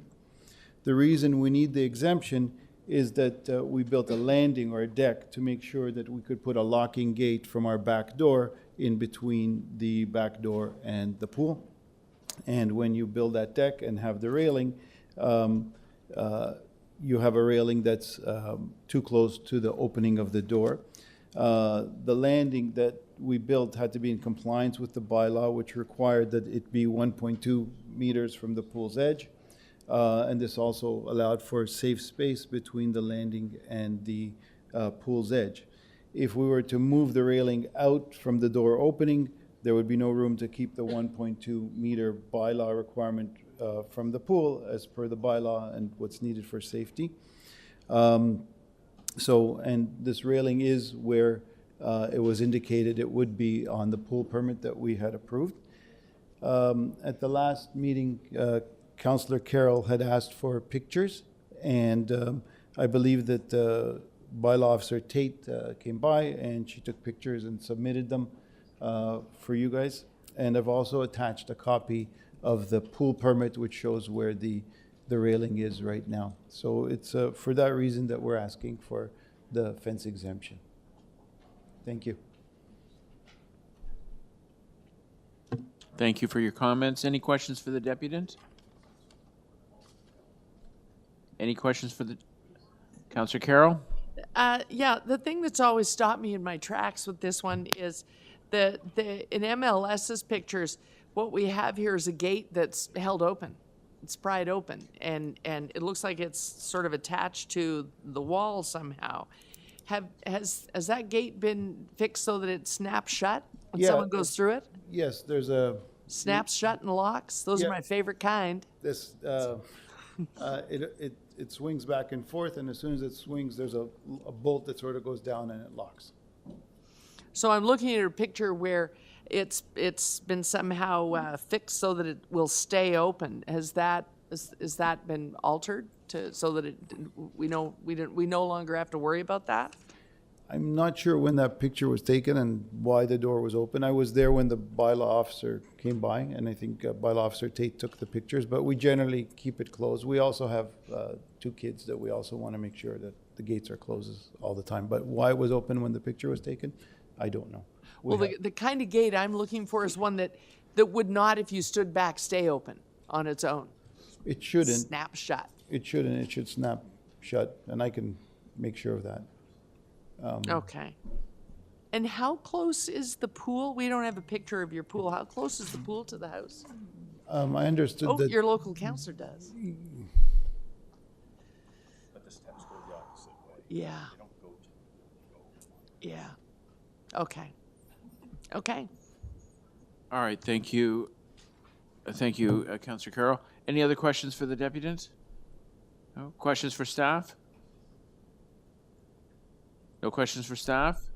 Speakers? There has to be a speaker to move the motion. Councillor Burnside? Councillor Burnside? We're at speakers. Yeah, no, sorry, I was just helping Councillor Carroll, which is usually odd. She normally helps me. You're very distracting. I have an alternative. I'd like to move a motion to approve the exemption. We can see from the photos Well, first of all, the deputy has assured us that there's a spring on the gate itself, and will check when he gets home to ensure, to double check. So that's the first thing. The second thing, the point I was just making to Councillor Carroll, is that the door and the way the door enters the backyard, people walk down steps along the house, not towards the pool. The normal concern is you walk down the steps and you walk right into the pool, whereas this, you'd actually have to make a right angle turn. So based on that, I'm satisfied with the safety, and I'd like to move a recommendation to grant the exemption. Okay, thank you, Councillor Burnsides. Any questions for the mover? Another speaker, Councillor Carroll? Yeah, I'm not going to move an alternative motion. I will be voting against, but I understand this is making a revisit, so I don't know how others will vote. But I just want the resident to know that my reason for asking the questions and my reason for voting against, I get when you have a shallow lot, it's tough to put in a pool. But to me, that would mean I would redesign what type of pool I'm putting in. Because that you come out the door sideways doesn't really help me if someone can get out. And I hope that gate has been fixed so that one could not take a picture of it. One could not stand back away from that gate and take a picture with the gate held open.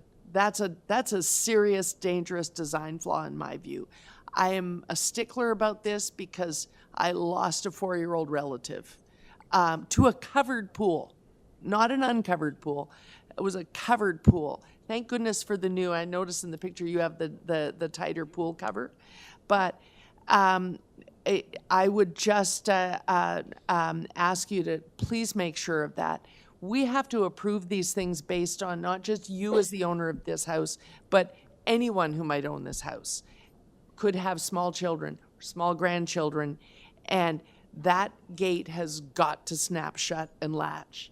That's the only way under which we approve these. I hope that's the case. I don't want you or your family to experience what my family experienced.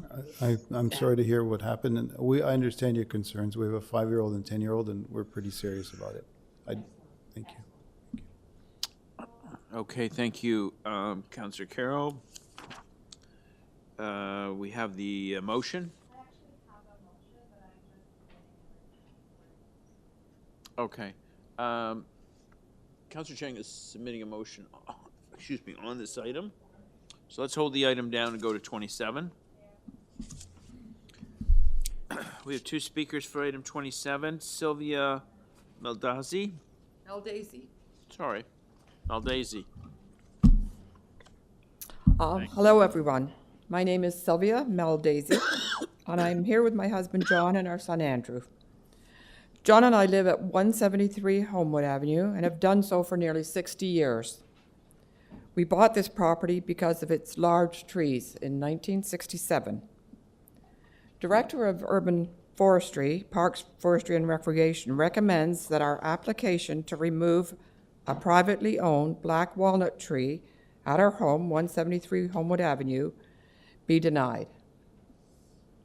In their summary, it is noted that we had, quote, concerns that the tree drops nuts and may drop large branches during a storm, creating safety hazards and possible property damage.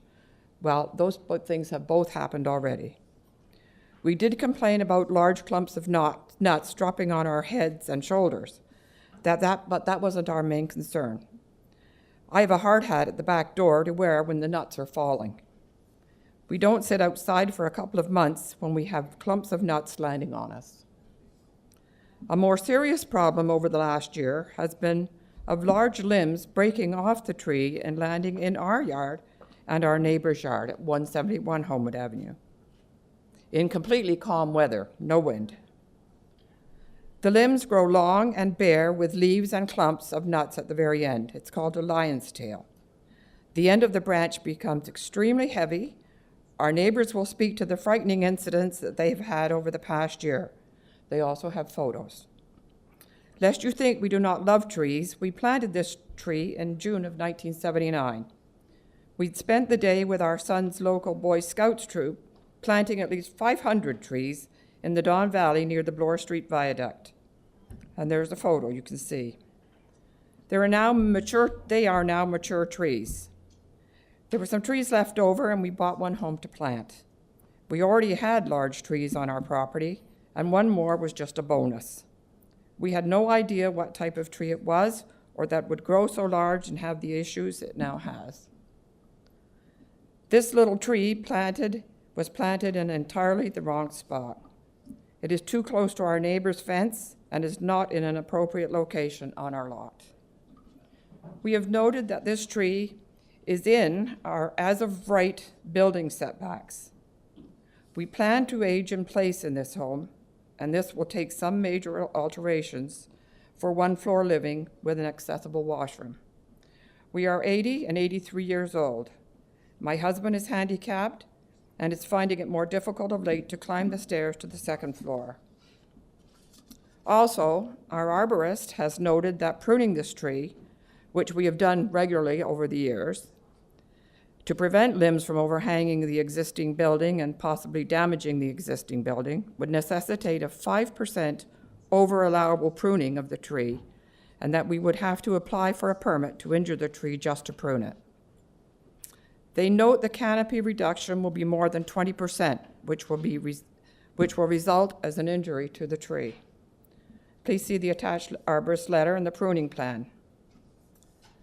This tree's roots have caused upheaval to the paved walkway in our side yard. This makes the walkway dangerous to use, especially for my husband, who uses a cane or walker.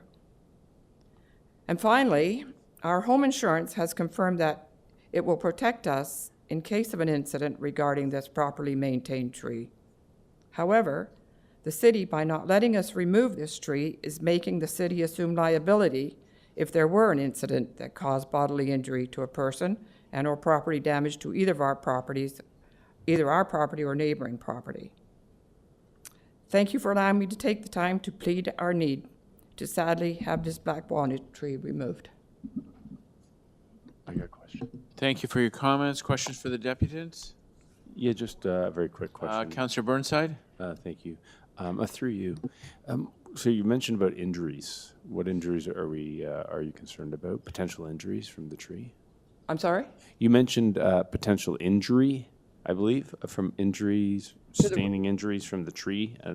What injuries are you concerned about? Well, first of all, the nuts falling.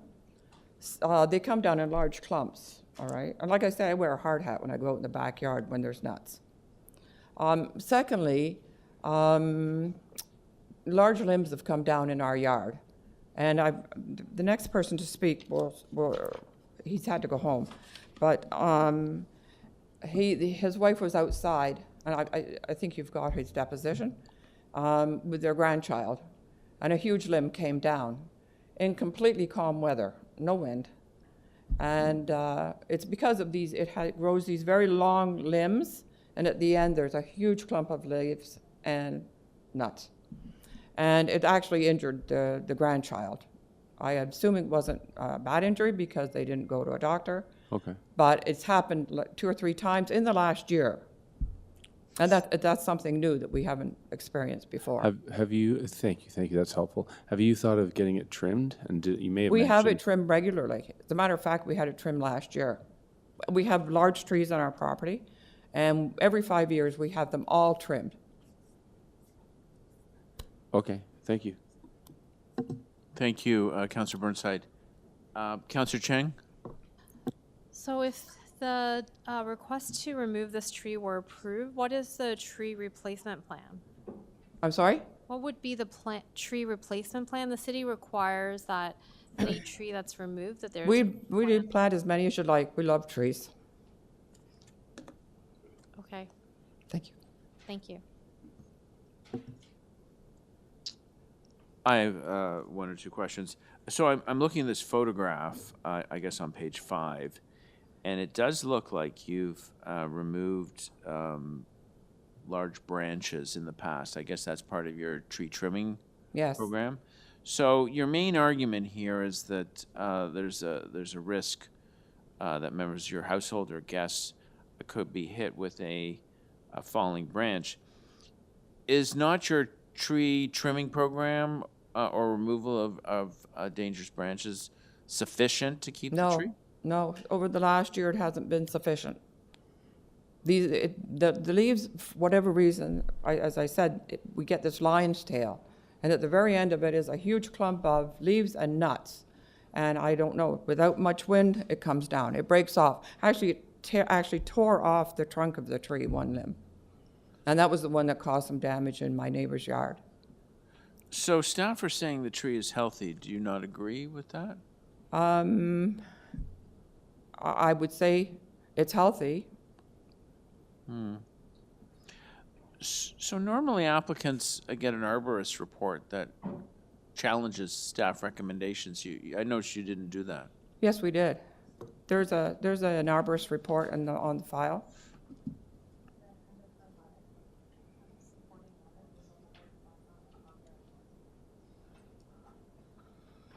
I'm sorry, it's not.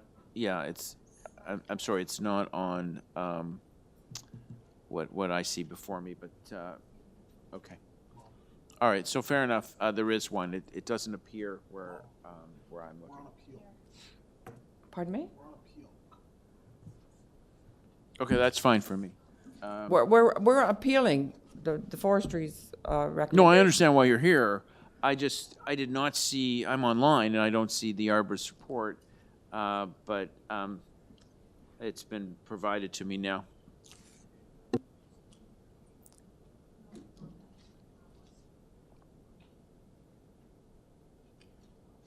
Okay, so let's go to questions for staff. Thank you very much. Oh, sorry, there's one more deputant, Stephen Cho. Yes, he had to leave for work. All right. And I've got a note from him here. All right.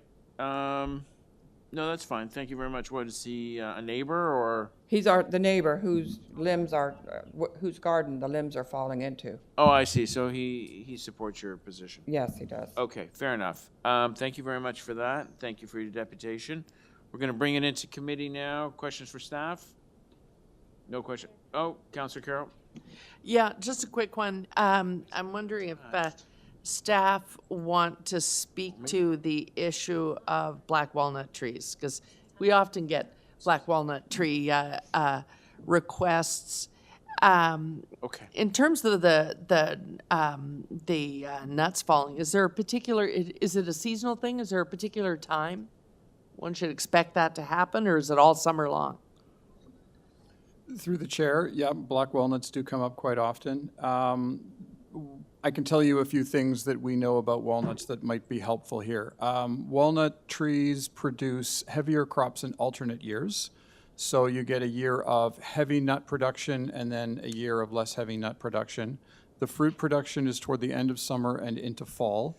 And at that time of year, on those years where the nut production is heavy, especially in years like 2023, when there was a lot of rainfall and cool temperatures, those nuts swell up, there's heavy production, and they do tend to drag a lot of branches out of the tree. And so you can see breakage exactly like the applicant is describing. Mm-hmm. Okay. Those are my only questions. Thanks, Mr. Chair. I have a question. Councillor Cheng. Thank you. Through the chair, I'm just wondering, what would the tree replacement requirement be if we were to approve the tree removal? Through the chair, our standard compensation ratio, when trees are brought to community council and approved here, is 5-1. That's what the alternate motion language in our report recommends. So 5 trees planted on the property, or cash in lieu, or a combination? A combination of the two. We prefer trees on the property. We appear to have a willing applicant here, so hopefully we could get the majority of those as actual trees that are satisfactory to forestry. Mm-hmm. And any that we can't secure, we would take as cash in lieu. And what is the monetary amount of a cash in lieu? $583 per tree. Per tree. Okay. Thank you. Thank you, Councillor Cheng. Any other questions for staff? Can I just follow up? I'm just wondering why the alternate recommendation here is so different than the others. It doesn't list the 583. It doesn't talk to appraised value. Is that Yeah, okay. Is that an indication of how you're feeling about this tree? Through the chair, the previous file for Yonge Street was a street tree, and the appraised value reflects that they are our trees, the city's trees. This is a private tree. We have no reason to assess the value of the tree or lay any claim to it. So the 5 replacement trees, the estimated cost, the 583 is something that you'll discuss with them. No, the 583 is a fixed amount per tree not planted. If the applicant were to plant 5 replacement trees, the cost would be borne wholly by them at whatever cost they pay. So the fact that it's a fixed amount is the reason the dollar value is not in here. Doesn't say 583 in here, but the applicant would know that? That seems reasonable. We would definitely inform the applicant as we move through. As part of our application review, it is well known that compensation trees are 583 each. Okay. And so the only difference is that when an application is approved, for example, when a tree is in poor condition, if a tree can't be planted, it's $583. Here, because it's a denial, we up the replanting recommendation to 5 replacement trees. Right. Okay, got it. Thank you. Can I add Okay, something to so- this? Could I add something? No, we're done. No, it's someone else's turn. Thank you very much. Okay, speakers, Councillor Cheng. I would like to move to approve the request for tree removal. I think that the applicants, they planted this tree and they took care of it and they did a great job. It's a very big, strong tree, but it is interfering with their enjoyment and future planned aging in place of their home. I have no doubt, based on their track record, that when they plant the new trees, that they will also grow really well and there'll be a future mini forest on their backyard. So I think that we will not have a loss of canopy because I think that they will plant these trees and they will grow well. So I'm going to support the application. Support the request to approve the removal. Okay, thank you, Councillor Cheng. Any other speakers on the item? I don't need to speak. We'll just have a recorded vote. Okay. Thank you. Record a vote. All those in favor of the motion to grant the application, the appeal? All those in favor? Councillor Cole, Councillor Cheng, and Councillor Pasternak. Those opposed? Councillor Burnside and Councillor Carroll. That carries. Okay, now we have to go back one. We held down item 26. Councillor Cheng, is your motion ready? We've gone back to item 26. So, So my motion is that we defer this item until we have proof that the gate automatically shuts. The photo does cause me to question whether or not this gate actually does automatically latch, and it is, I think, the key part that we need to ensure that this is actually in place in order to grant this exemption. So that's my motion, that we just defer, we get proof, and then we approve. Okay, that's my motion. You can. all right, so, so on a recorded vote, the Councillor Cheng has moved deferral of this item. All those in favor? Councillor Carroll and Councillor Cheng opposed. Councillor Cole, Councillor Burnside, and Councillor Pasternak. That loses. Councillor Burnside, how would you like to proceed with this? I thought I had a. Yeah, I thought I had Okay, placed a motion. so the motion is on the screen. It is granting the application for the fence exemption. All those in favor? Opposed? That is carried. All right, that was the last item of the day, except for bills and bylaws. Thank you. Thank you very much. So if we could put our bills and bylaws motions on the screen, we'll deal with that.